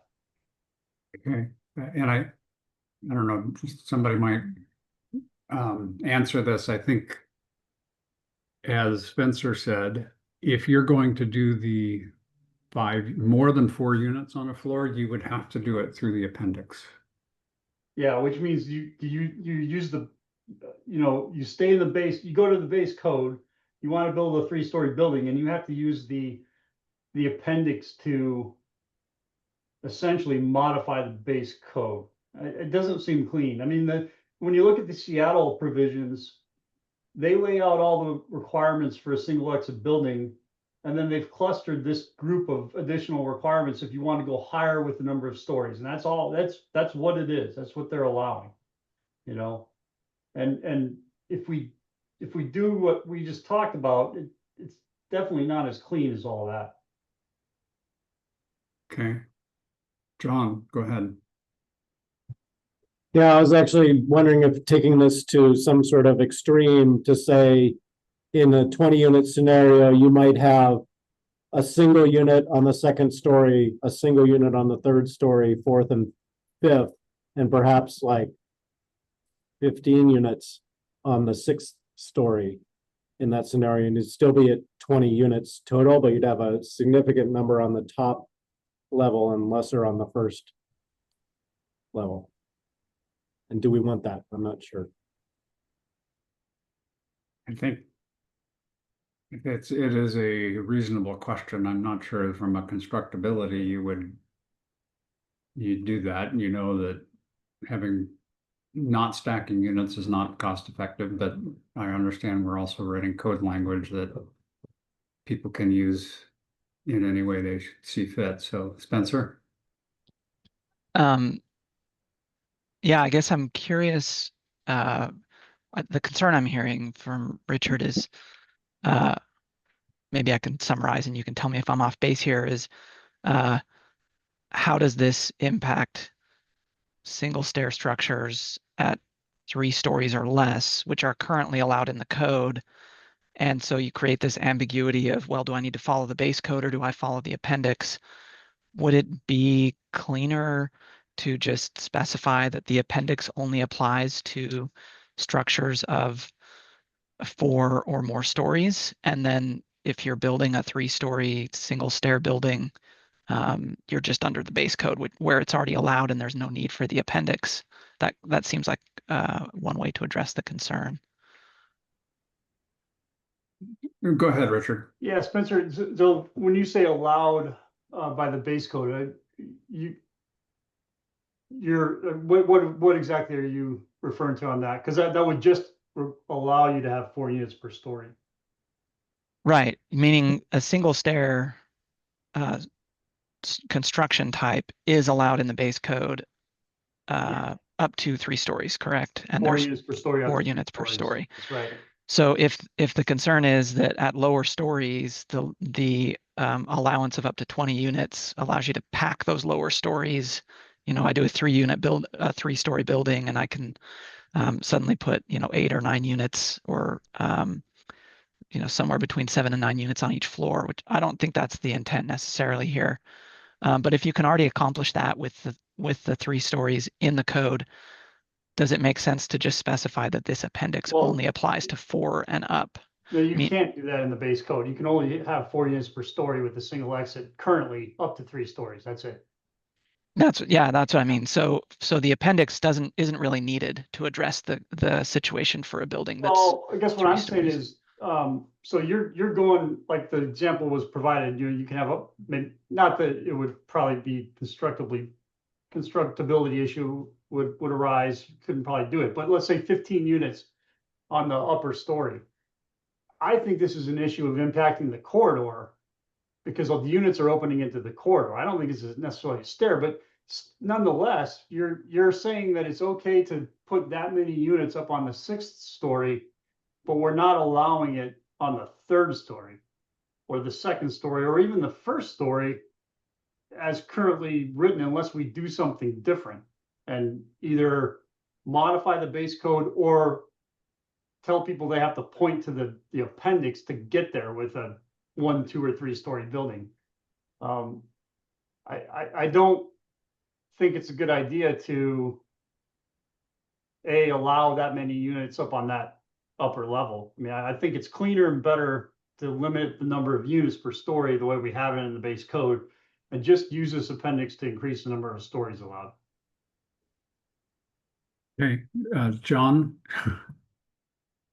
No, I won't say anything. I was okay. Now you go. I just want to respond to Rich, keeping in mind that also, yes, there are a lot of mitigation that you would be doing to get those extra units on the upper stories, and there is a limit there. I mean, at some point you're going to be limited by the travel distance and the length of the corridor. Yeah, for Now, sure. that doesn't mean that we do have creative people around, and maybe some very tiny units. If that comes, there's a whole issue about that going through, and that would be where maybe something like this could happen, where you would have some very, very tiny units that could somehow squeeze into the 20-foot corridor.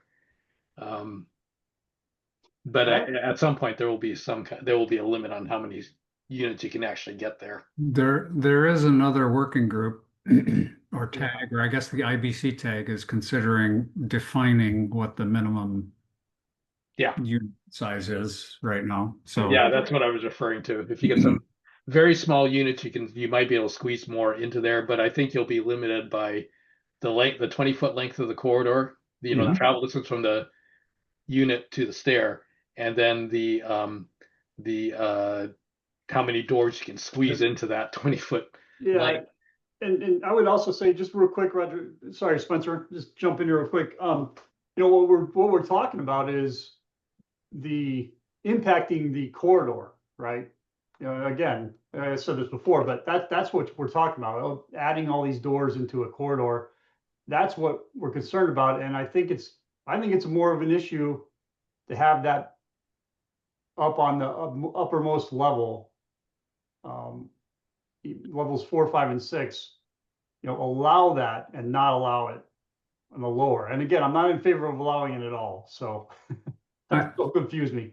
I understand that, and I want to avoid, and when I wrote this, my intent was to allow 5 stories on a 4-story building, because I think that, as John said, with a 20-story, I know that the smallest unit size that they're talking about is based on a 12-foot width. I don't know what they're going to end up, but with a 12-foot width, you could do a small studio apartment, and then you could have doors into 2 other units that are not studio apartments. So allowing 5 stories on a 4-story, 5 units on a 4-story building would make sense to me. I believe that you are limited. You're not going to get the 15 units on a story, because you're limited by all of the number of doors you can have into the hallway, the corridor, the travel distance, etc. I also understand the confusion with that you have a limit of 4 units per floor in the base code. And I'm not an expert on exiting, but I believe the conversations that we've had is you are allowed to not, on a 3-story with a 4-unit per floor limit, you do not have an interior corridor. Is that correct? Somebody? Yeah, it depends. Yeah. Okay. So I guess what I'm asking Richard or John, and this is for me to understand, I'll if we're creating a challenge, I will withdraw my suggestion. But if we have enhancements that we've shown, that we've included in this, beyond the base code, then if you have a 3-story and you want to do these enhancements and I'm just going to use 6 units per floor because that would be 18. That would be less than 20.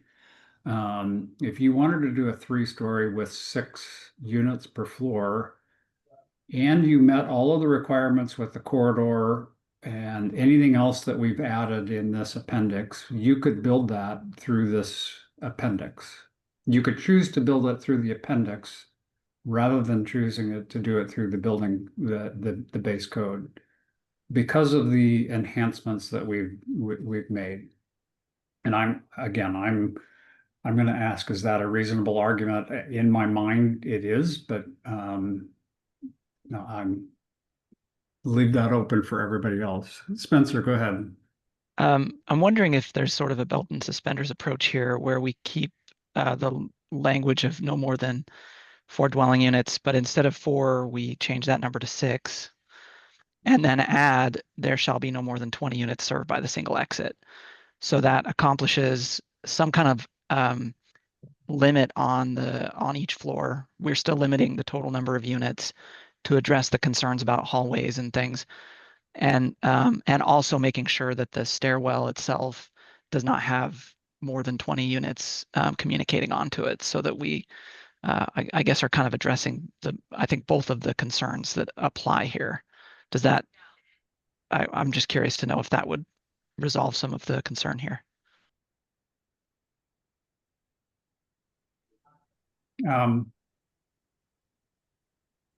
Spencer, my gut is at one point I was wanting to write this as 24 units rather than 20, and I backed off of that, wanting to just really focus on allowing the 4 stories of 5 units, and maybe another way to reword this is specifically just at 4 stories. Could we write some language that would allow 5 units per floor? But Richard, go ahead. Yeah, I'll just add, kind of follow up to what you were talking about, Roger. You know, the other thing I was thinking about, if you allowed people to use the appendix for, like, say, a 2 or 3 story building, you know, you'd be requiring pressurization for that 2 or 3 story building. I'm not sure how, suppose it's effective. how effective, or what's the point? I mean, I don't think that the stair pressurization was thought of as a requirement for addressing the number of units. It was in place to address the number of stories. Yeah. So I just think, you know, I guess I don't see why we can't just satisfy our obligation to legislation this go around, do something that is already being done, more or less, right? You know, City of Seattle, see how it goes, get everybody going on this thing statewide, and then come back next round if we think it's worth increasing potentially the number of units per story. Do it at that time. But, you know, maybe just bite this off in chunks and present a document that is based upon something that's already in place and being utilized by Seattle. That's a reasonable conversation or approach. Patrick, go ahead. Yeah, I'm looking at the language and I'm just wondering if you have a situation where they want to build 6 stories of residential, how do you divide that 20 units by 6 in a way that makes sense?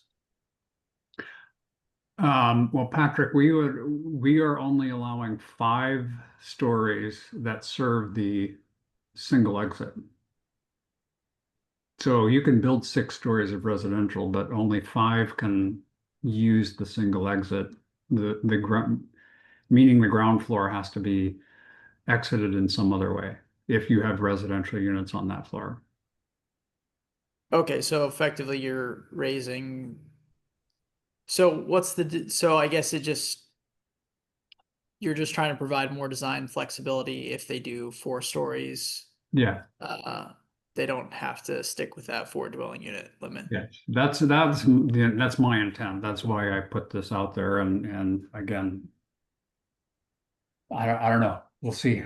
Derek? Oh, I was totally in agreement with you, Roger. I think you make total sense. If you lower it a little bit, go a little bit wider, and all the other limitations are there. I don't think it's too complicated, but that's just my 2 cents. And I also, and I may be getting the single exit in the multiplex housing. We are requiring a 13, not a 13R sprinkler system. Yes, 13, full 13. So if you were to build a 3-story and you wanted to do 6 units on a floor, according to this, you would have to go into you'd have to use the appendix. You would have stair pressurization, which I understand on a 2 or 3-story. Does that make sense? You'd have to do it. And you're upgrading your sprinkler system to a 13 rather than a 13R. So, Spencer? Yeah, I just wanted to, I appreciate the focus on, sticking to our mandate here. I do think we need to acknowledge that the context around this at the legislature is focused on housing affordability. And I think ensuring that there's flexibility and the ability for developers to maximize the potential for this type of housing is an important aspect of the affordability question. So while it's not necessarily it's not directly addressed in the RCW, I think it's worth also just recognizing that. Okay. I think we've had a lot of discussion. What I would ask for, and I'm as the chairman, I am not supposed to make a motion, but I would ask for a motion and a second. I certainly am assuming that we will do this as a roll call vote, not a voice vote, but I understand there are people with varying opinions. So could I ask for a motion, Spencer? Sure. I will move that we adopt the language as written here, which is to strike "there shall be no more than 4 dwelling units on any story," and replace it with "there shall be no more than 20 units served by the single exit." Okay. Is there a second? I second it. Thanks, Derek. So Dustin, first off, I will ask for, are there any additional comments, discussion that anybody wants to have? Okay. Dustin, if you can make sure we do a roll call vote and make sure that only the primary, and if the primary is not here, the secondary, and also let's double check and make sure that as you go through it, that we're back and have a quorum. Gotcha.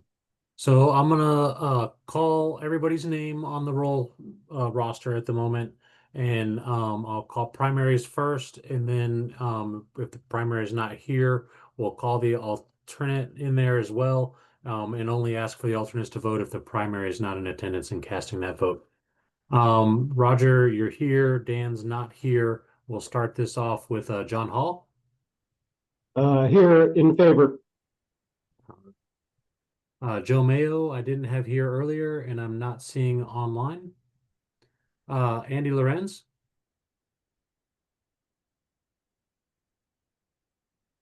Come on, we need a forum. Yep, I've got Andy on here. Let me just mark that to come back around.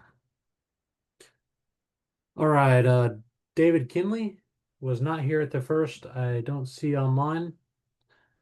Jeremy Moore was not here at our first roll call, and I'm not seeing online. Jonathan Goldsmith, same. Robert Baglio, got the same. Next up on for roll call, Michael Wright. I'm in favor. All right, and in attendance. Next, Jesse Bank was not at the initial roll call, and I am not seeing online now.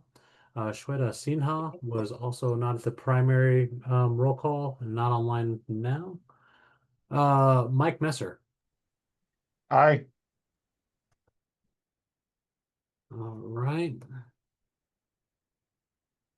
David Lineham was not present at the beginning, and I'm not seeing online now.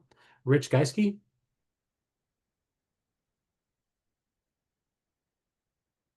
I see Rich online, but not hearing him. I will come back. Sorry, I'm for. Okay, gotcha. All right, Spencer Gardner, Aye. Derek Hugel, sorry. Aye. Richard Williams, Nay. John Sue. Nay. All right, and circling back to Andy Lorenz. Nay. All right, so that motion carries to incorporate the number 5, 6-3. And we do have a quorum. Thank you. I muted myself. All right. Well, I respect everybody that has questions, concerns about it. And, at the end of the day, we'll be voting for the full package. And we will be, the whole package, once it gets sent to the council, will be made open for public comment as well. So if you have concerns, you certainly will be able to express those again. Okay. So we didn't So, add that at all. So I'm gonna add that to our baseline document okay. offline. Okay. The next is the exit access travel distance. I don't know that there was, I'm not sure, I don't remember why that was yellow. Roger, we should go to 126 and a half feet. Sorry, I couldn't help myself. I think these are all there as part of that dwelling units per floor Okay. conversation. And the max square foot.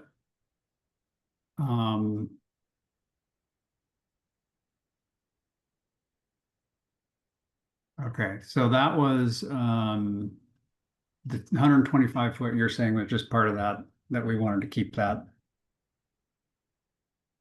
I don't know if there's anybody that's suggesting we extend it. And I'm not sure that we would reduce it in any way, but is that Right. I never heard anybody with any beef either direction, Roger, other than my joke. okay? So I'm going to assume, unless there's somebody speaks up, that we just do it at 125 feet. And the max square footage per dwelling unit, we didn't touch on that as part of that discussion. Which one? This one maximum square footage. Well, I'm wondering about the one that you have exiting through other occupancies other than R2. Oh, September 9th. So that one just didn't get moved. Yeah, we didn't have any additional things on that one. We didn't see a need to allow exiting through different occupancies. Okay, so no explicit area per square foot or area per floor.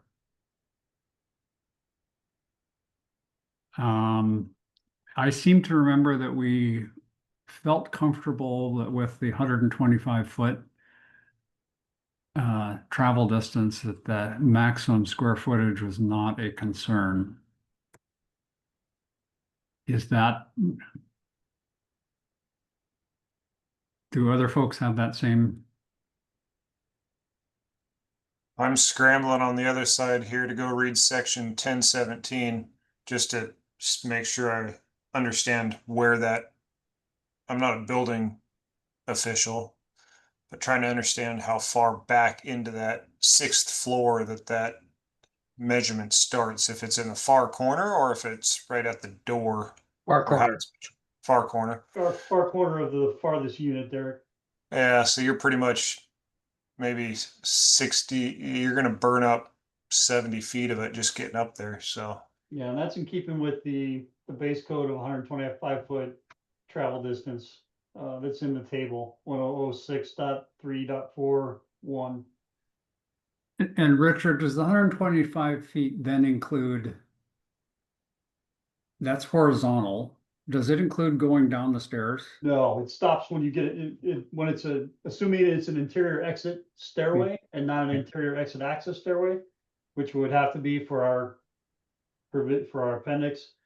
It would have to be an interior exit stairway. The travel distance stops once you get to the door that leads you into the stair. Okay, Oh, that's way plenty of length then. Yeah. I was thinking that the stairwell going all the way up is gonna eat up like 80 feet of that number. You're left with nothing, only micro units. It limits the footprint, but it's in keeping with, I think we laid this out before, Roger. It's more or less in keeping with the, it limits you essentially for a 4-unit. The theoretical maximum would be just under 16,000 square feet. For more units, then you're into the allowable area per story. That's in one of the tables in chapter 5. So. okay, But I mean, it's handled elsewhere in the code, and I think it should remain that way. And we should stick, my personal opinion, we should stick with the 125-foot travel distance. I agree. Sounds good. Roll. Okay, anybody else? All right, construction type.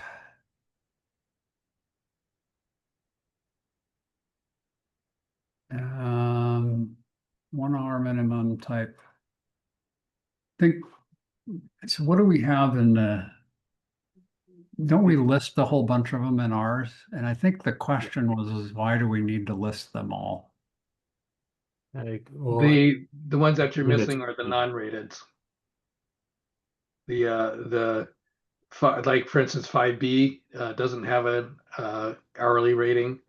I think we're missing 3B, which is the same. I think those are the only two that we're kind of excluding. Okay, so. Oh, maybe 2B. Yeah, 2B, 3B, and 5B are being excluded. So we're basically, if we say it's got to be a 1 hour minimum, then you couldn't do any of those anyway. Right, John? Yeah, I mean, yeah, this is just a more positive way of saying it and being clearer. Yes, Okay. you could just say, you're required to be 1 hour construction throughout. This is just the clearer way because then you can go back to the table and figure out what you need to do. But it's essentially 1 hour, minimum 1 hour. Some of the others are going to require higher ratings. Yeah. Okay.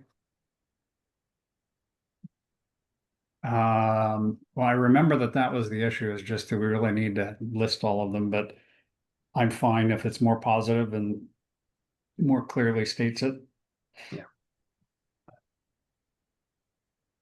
Does anybody else, excuse me, have any other concerns with that? Okay. Actually, I think that the final item then, the user notes are highlighted, but we just know we need to, once we have a final document, I think that those user notes need to be kind of re-edited, but we won't need to do that until we kind of come up with a final document and look at it. And the duplicate appendix in the IFC, I think that is a larger question that we have. So there is a proposal that also was included in the notes. Right now, our proposal is for R2 apartment dwelling units only. There was a proposal, I think Shweta was the one that initially brought it up, and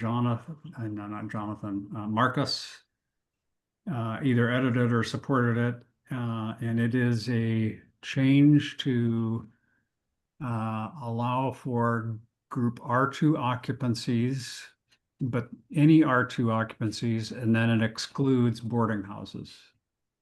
And that number 2 is additional compared to our baseline. It doesn't replace a number 2. Yeah, there's an added comment in there, so that kind of threw me too here. I had pulled that one up and the numbers were off. So it basically allows for R2 occupancies except boarding houses.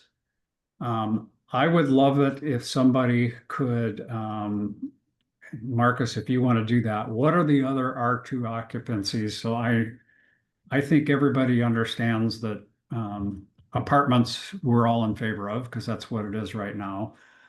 I don't know that anybody is saying that we should allow boarding houses. So what are those other R2 occupancies in between that we are considering? Yeah, so I think this came up as a question from Shweta, and we kind of discussed because the congregate living facilities, so those are kind of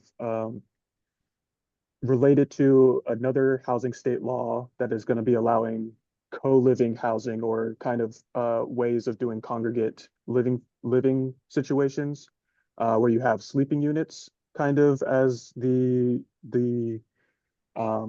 new term or the term that's being referenced rather than just a single dwelling unit type of situation, and mirroring kind of, so we discussed two different situations, I guess. So like the one option was to just allow apartment houses and or congregate living facilities that would allow you to kind of build these things for co-living kind of situations, which includes dorms, includes congregate housing, includes basically small studio type of living situation, SRRs, single room occupancies, but and then take from kind of the Seattle structure that because boarding house is in the list of congregate living facilities underneath the definitions of in the building code, but kind of structure and still say that boarding houses are not allowed. And then the other option is just to do all R2 occupancies. So that would include congregate living facilities, but it would also allow you to kind of build like a hotel in this kind of situation as well. So a small hotel or bed and breakfast type of situation where you're doing lodging, which is another occupancy underneath R2 currently. So you can do hotels. Yeah, hotel is a type of R2 occupancy, congregate living facilities, another thing. And the reason why it came up is that strong, like I said, congregate living facilities, there's a connection to another state law, and we were kind of thinking about or brought up the fact that these single stair buildings then might not be a design tool that you could use for congregate or co-living situations.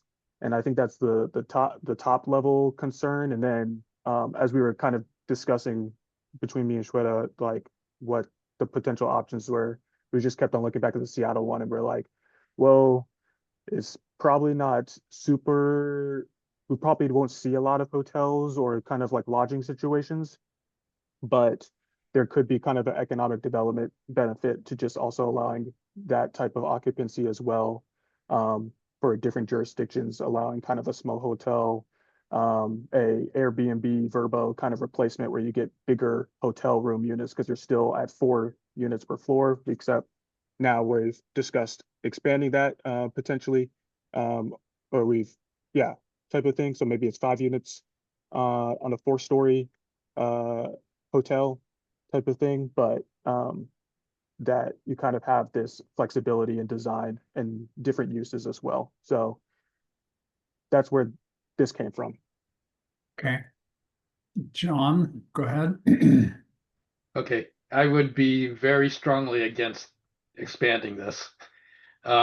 First of all, boarding houses, the reason that's in Seattle code is because sleeping units. We were getting quote dwelling units with sleeping units instead.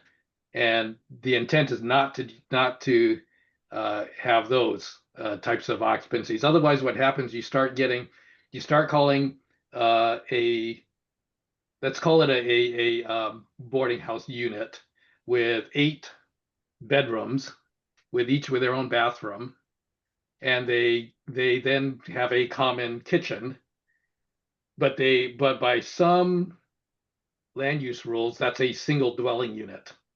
So now you can put 4 of those on the floor, and that you've got a lot more people that's intended to be served by these. That's number one.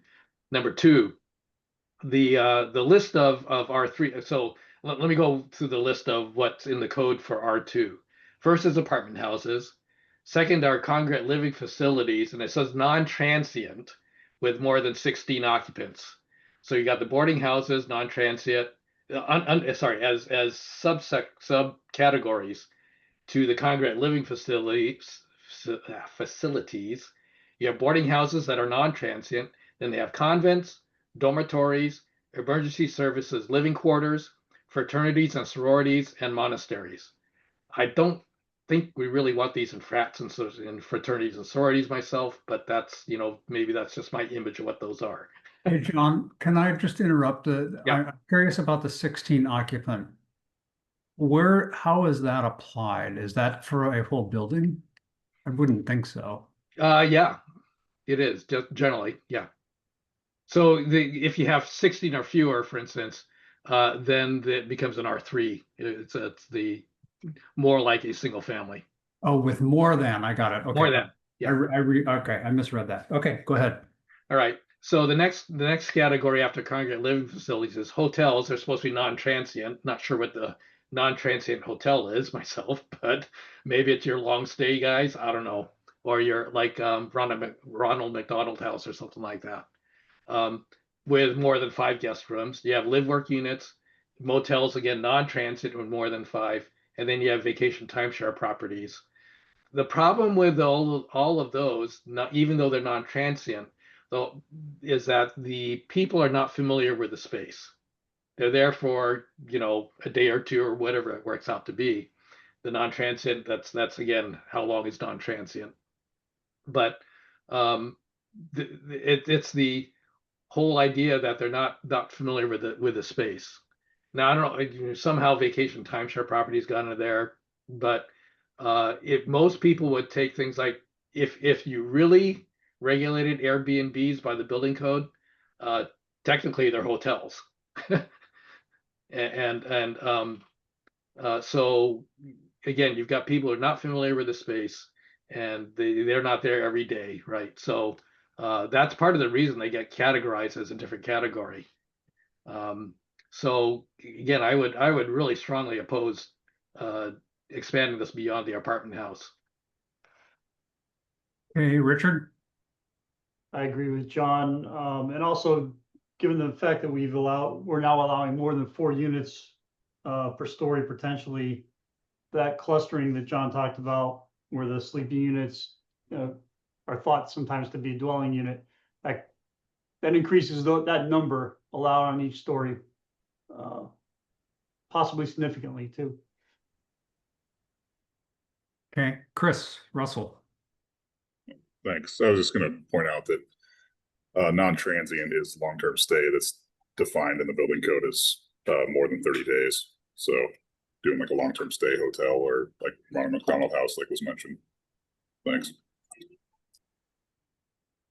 Okay. Are there other comments? Rich Geiske. Yeah, I guess I would agree with John as well. We just recently had constructed an 8-unit apartment building that actually has 96 single occupant units, but it's considered an 8-plex. And I think the exiting and the risk profile on a 96 independent units with a couple of kitchens is a much different life safety problem than a typical 4 or 5 or 6-plex type building. So I do like leaving it at the R2 apartment house only, not the sleeping units. Okay.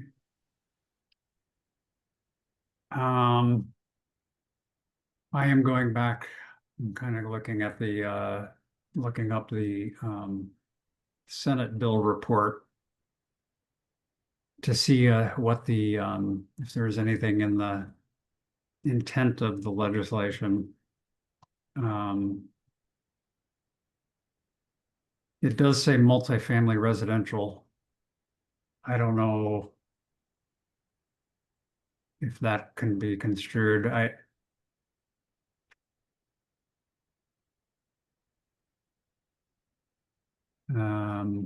I was actually up above, go up, right there, local development regulations.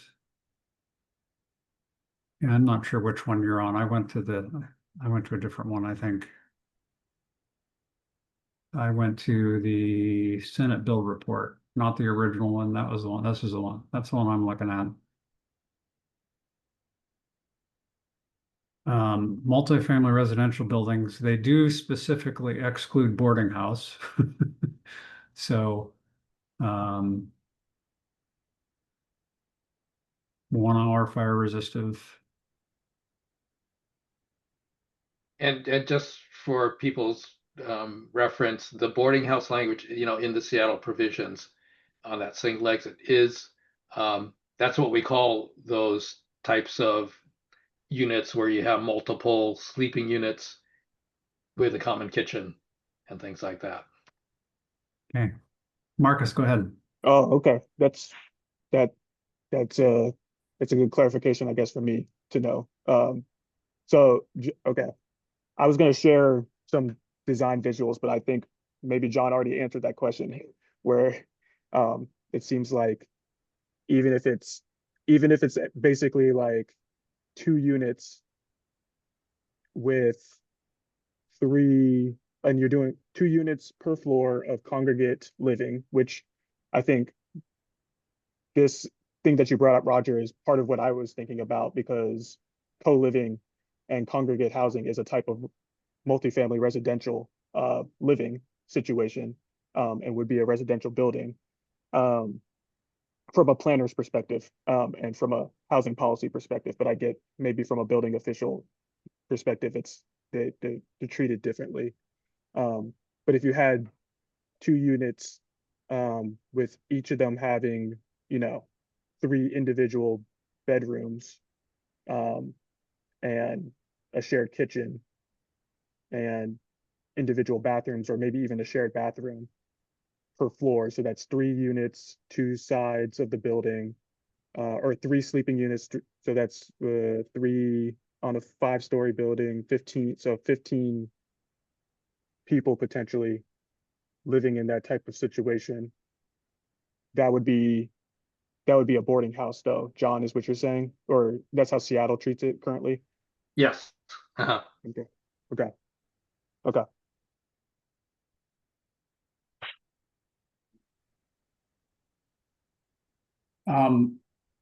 So based on that, it seems like maybe the R2 apartment language is fine where it's at. Because really what I'm really the question, or the thing that we wanted to bring up from that I was discussing with Shweta was just, can you do congregate living situations in these buildings or not, type of thing. And if precedent already shows from like Seattle's perspective, they're not allowing it, then I guess it makes a hard argument to do it for the statewide type of situation. Unless people think it's important to allow that flexibility, which I might make the argument for, but I can understand the opposite side, that there's not really a precedent for doing that. So I'll leave it there and let others speak now. Okay. Rich? I guess that's why I was looking at the number of dwelling units being defined in the code, and just units not being well defined in the code.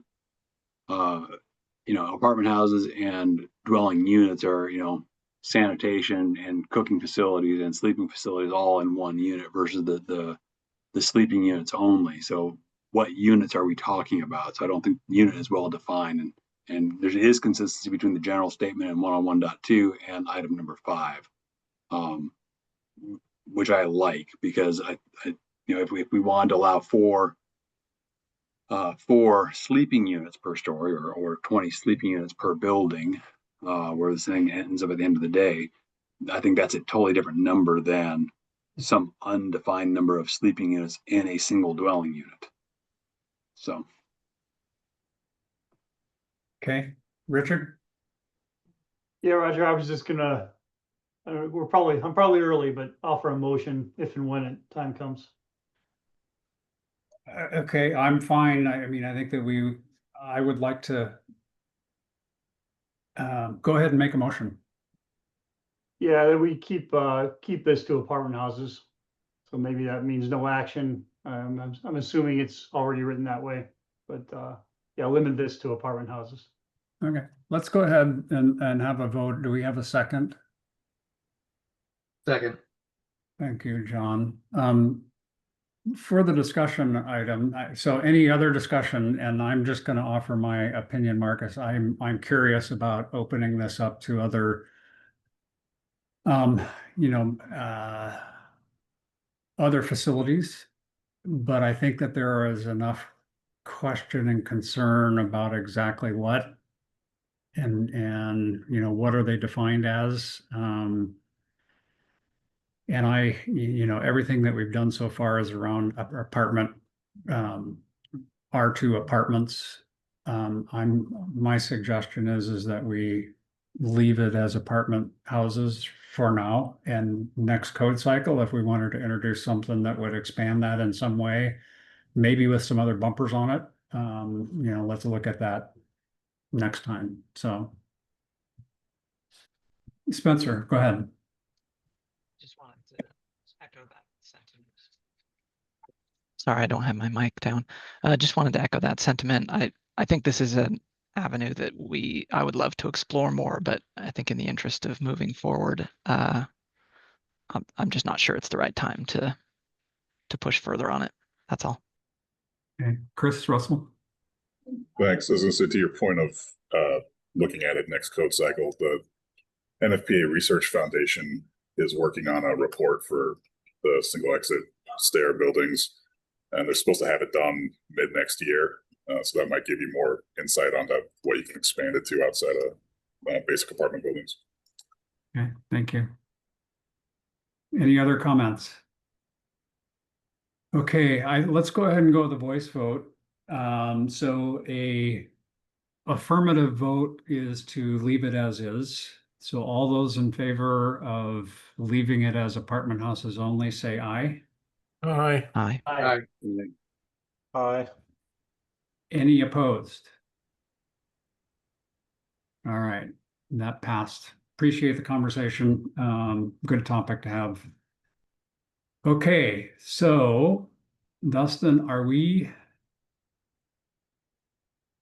down to everything that we can address today? Is that correct? I mean, we could talk about the user note.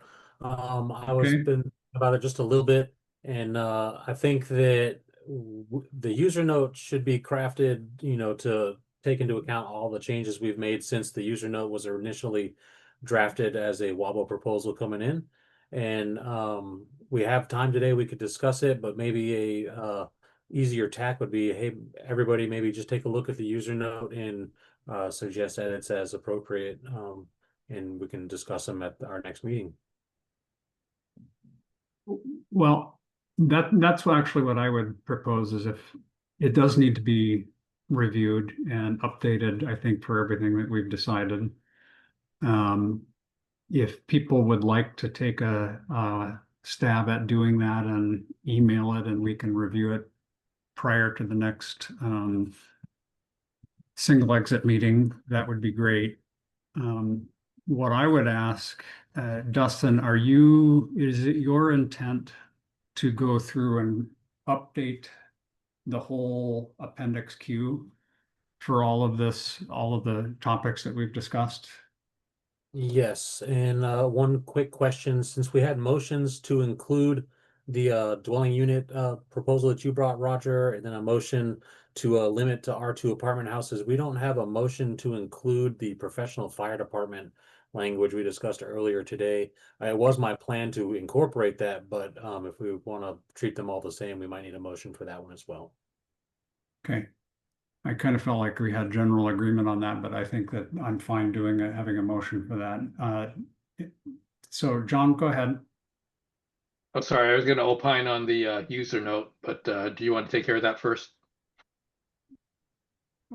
I think if you wanted to take a stab at it, what my suggestion was is to let Dustin take the actual code and update all the code language. My hope is, and Dustin, I hate asking you to do stuff. I know you're still swamped, but you know, if we could get the document updated and out, you know, 2 weeks ahead of time is what I was thinking, like the time that we do right before, right after our next multiplex housing meeting.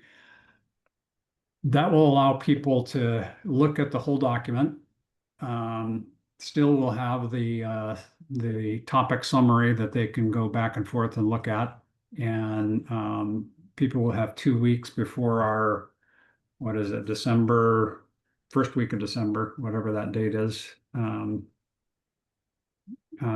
We'd have 2 weeks to kind of review it. And now at that point, the hope would be that we could, make a final pass and do a final vote on the actual document to send it back to the full council. So, Roger, on that user note, the reason I piped up is because I think the easy edit is just delete that whole second paragraph. That was when it was optional, and what these are the things you need to think about for fire. We've already got that now with the professional fire department. I think you just delete that whole second paragraph, and then your user note is fine. Now you do have to change that sentence under the under the title of the appendix, that it's not mandatory unless specifically referenced, but yeah, you can that part needs to be edited slightly, but everything else, I think that whole paragraph goes away.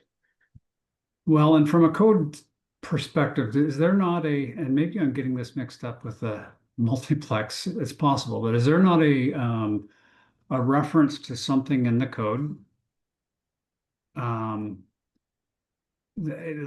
Someplace that limits the single exit to 3 stories, that we were going to add an exception to that unless you use appendix Q. We'll need to do that in chapter 10 somewhere. Yes. Yes. Okay. I had a interesting application at the state level. Roger, if you got a second on this user note. Yeah. And we got 3 minutes here. The appendix Q, ironically, under the IRC, historically was used for small structures. Are you familiar with that, Roger? I'm not. And anyways, it's at the the Code Council at the nationwide, the International Code Council. Anyways, Appendix Q allowed you to build less than 400 square feet, but you would have to go through your local jurisdiction, and there's some rules you'd have to follow. You'd have to have steeper staircases. They allow you to have steeper staircases. You would have to sprinkle it, and you can have less than 7-foot ceiling heights in the case of a sleeping area or a sleeping loft. Well, the state of Oregon said that because it allows the deviations, the factory assembled structures program at the state level would not review any structures under 400 square feet, and that would have to go through the local jurisdiction. So I know this is a different state, but at the end of the day, the confusion or the interpretation of the alternativeness of the Appendix Q, they did not read it as that. They said, this is gospel. Oh, it's under 400 square feet. You have to go to local jurisdiction. I said, no, I'm not asking for any sleeping lofts. I'm not asking for any steeper staircases. I'm not asking for any of the things that Appendix Q allowed. So it was a weird conundrum, and it still stands to this day. I cannot get a building built less than 400 square feet through the state of Oregon. So my concern is that this is an option or some sort of wording in there that says, hey, this allows you to deviate from the normal code, but is not required. Does that make sense, Roger? It does. And I fought it in Oregon all the way to the top. And even the top people like, no, see right there, it says that it's, yeah, so. I don't think that's going to be an issue here. We've already you got the table, you choice of the table or this for single leg. That's, yeah. I do think that we need to get rid of that sentence, and just so everybody's also aware, I know that there is another appendix that is a part of the IBC that is proposed. I don't know at the end of the day if both that appendix and this appendix go through. One of them will not be Appendix Q. One of them will probably be Appendix R. So just be aware that the language or the letter designation may change. I just, yeah, I mean, I think that we kind of approached this real early on. With a conversation of, do we go through and start making all of these changes in the code and how complicated that would be compared to just having charging language? And John says it's in chapter 10. I'm not sure where exactly yet, but basically where you're limiting the single exit to 3 stories.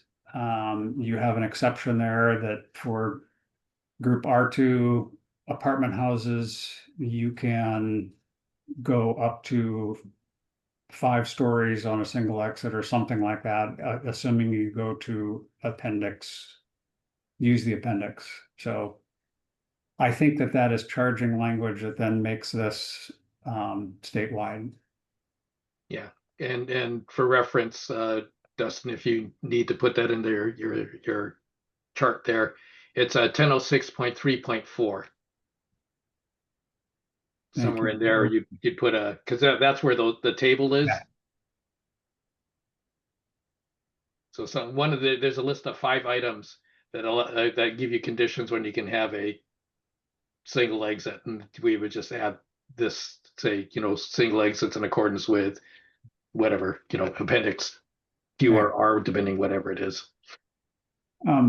Can you pull that up though, Dustin? This is I'm popping it open right now. Yeah, I've got it open in 6.3.4, but then there is a table 4.1, 4.2, and I'm so item 1 on that of the list under 1006.3.4 points to those tables.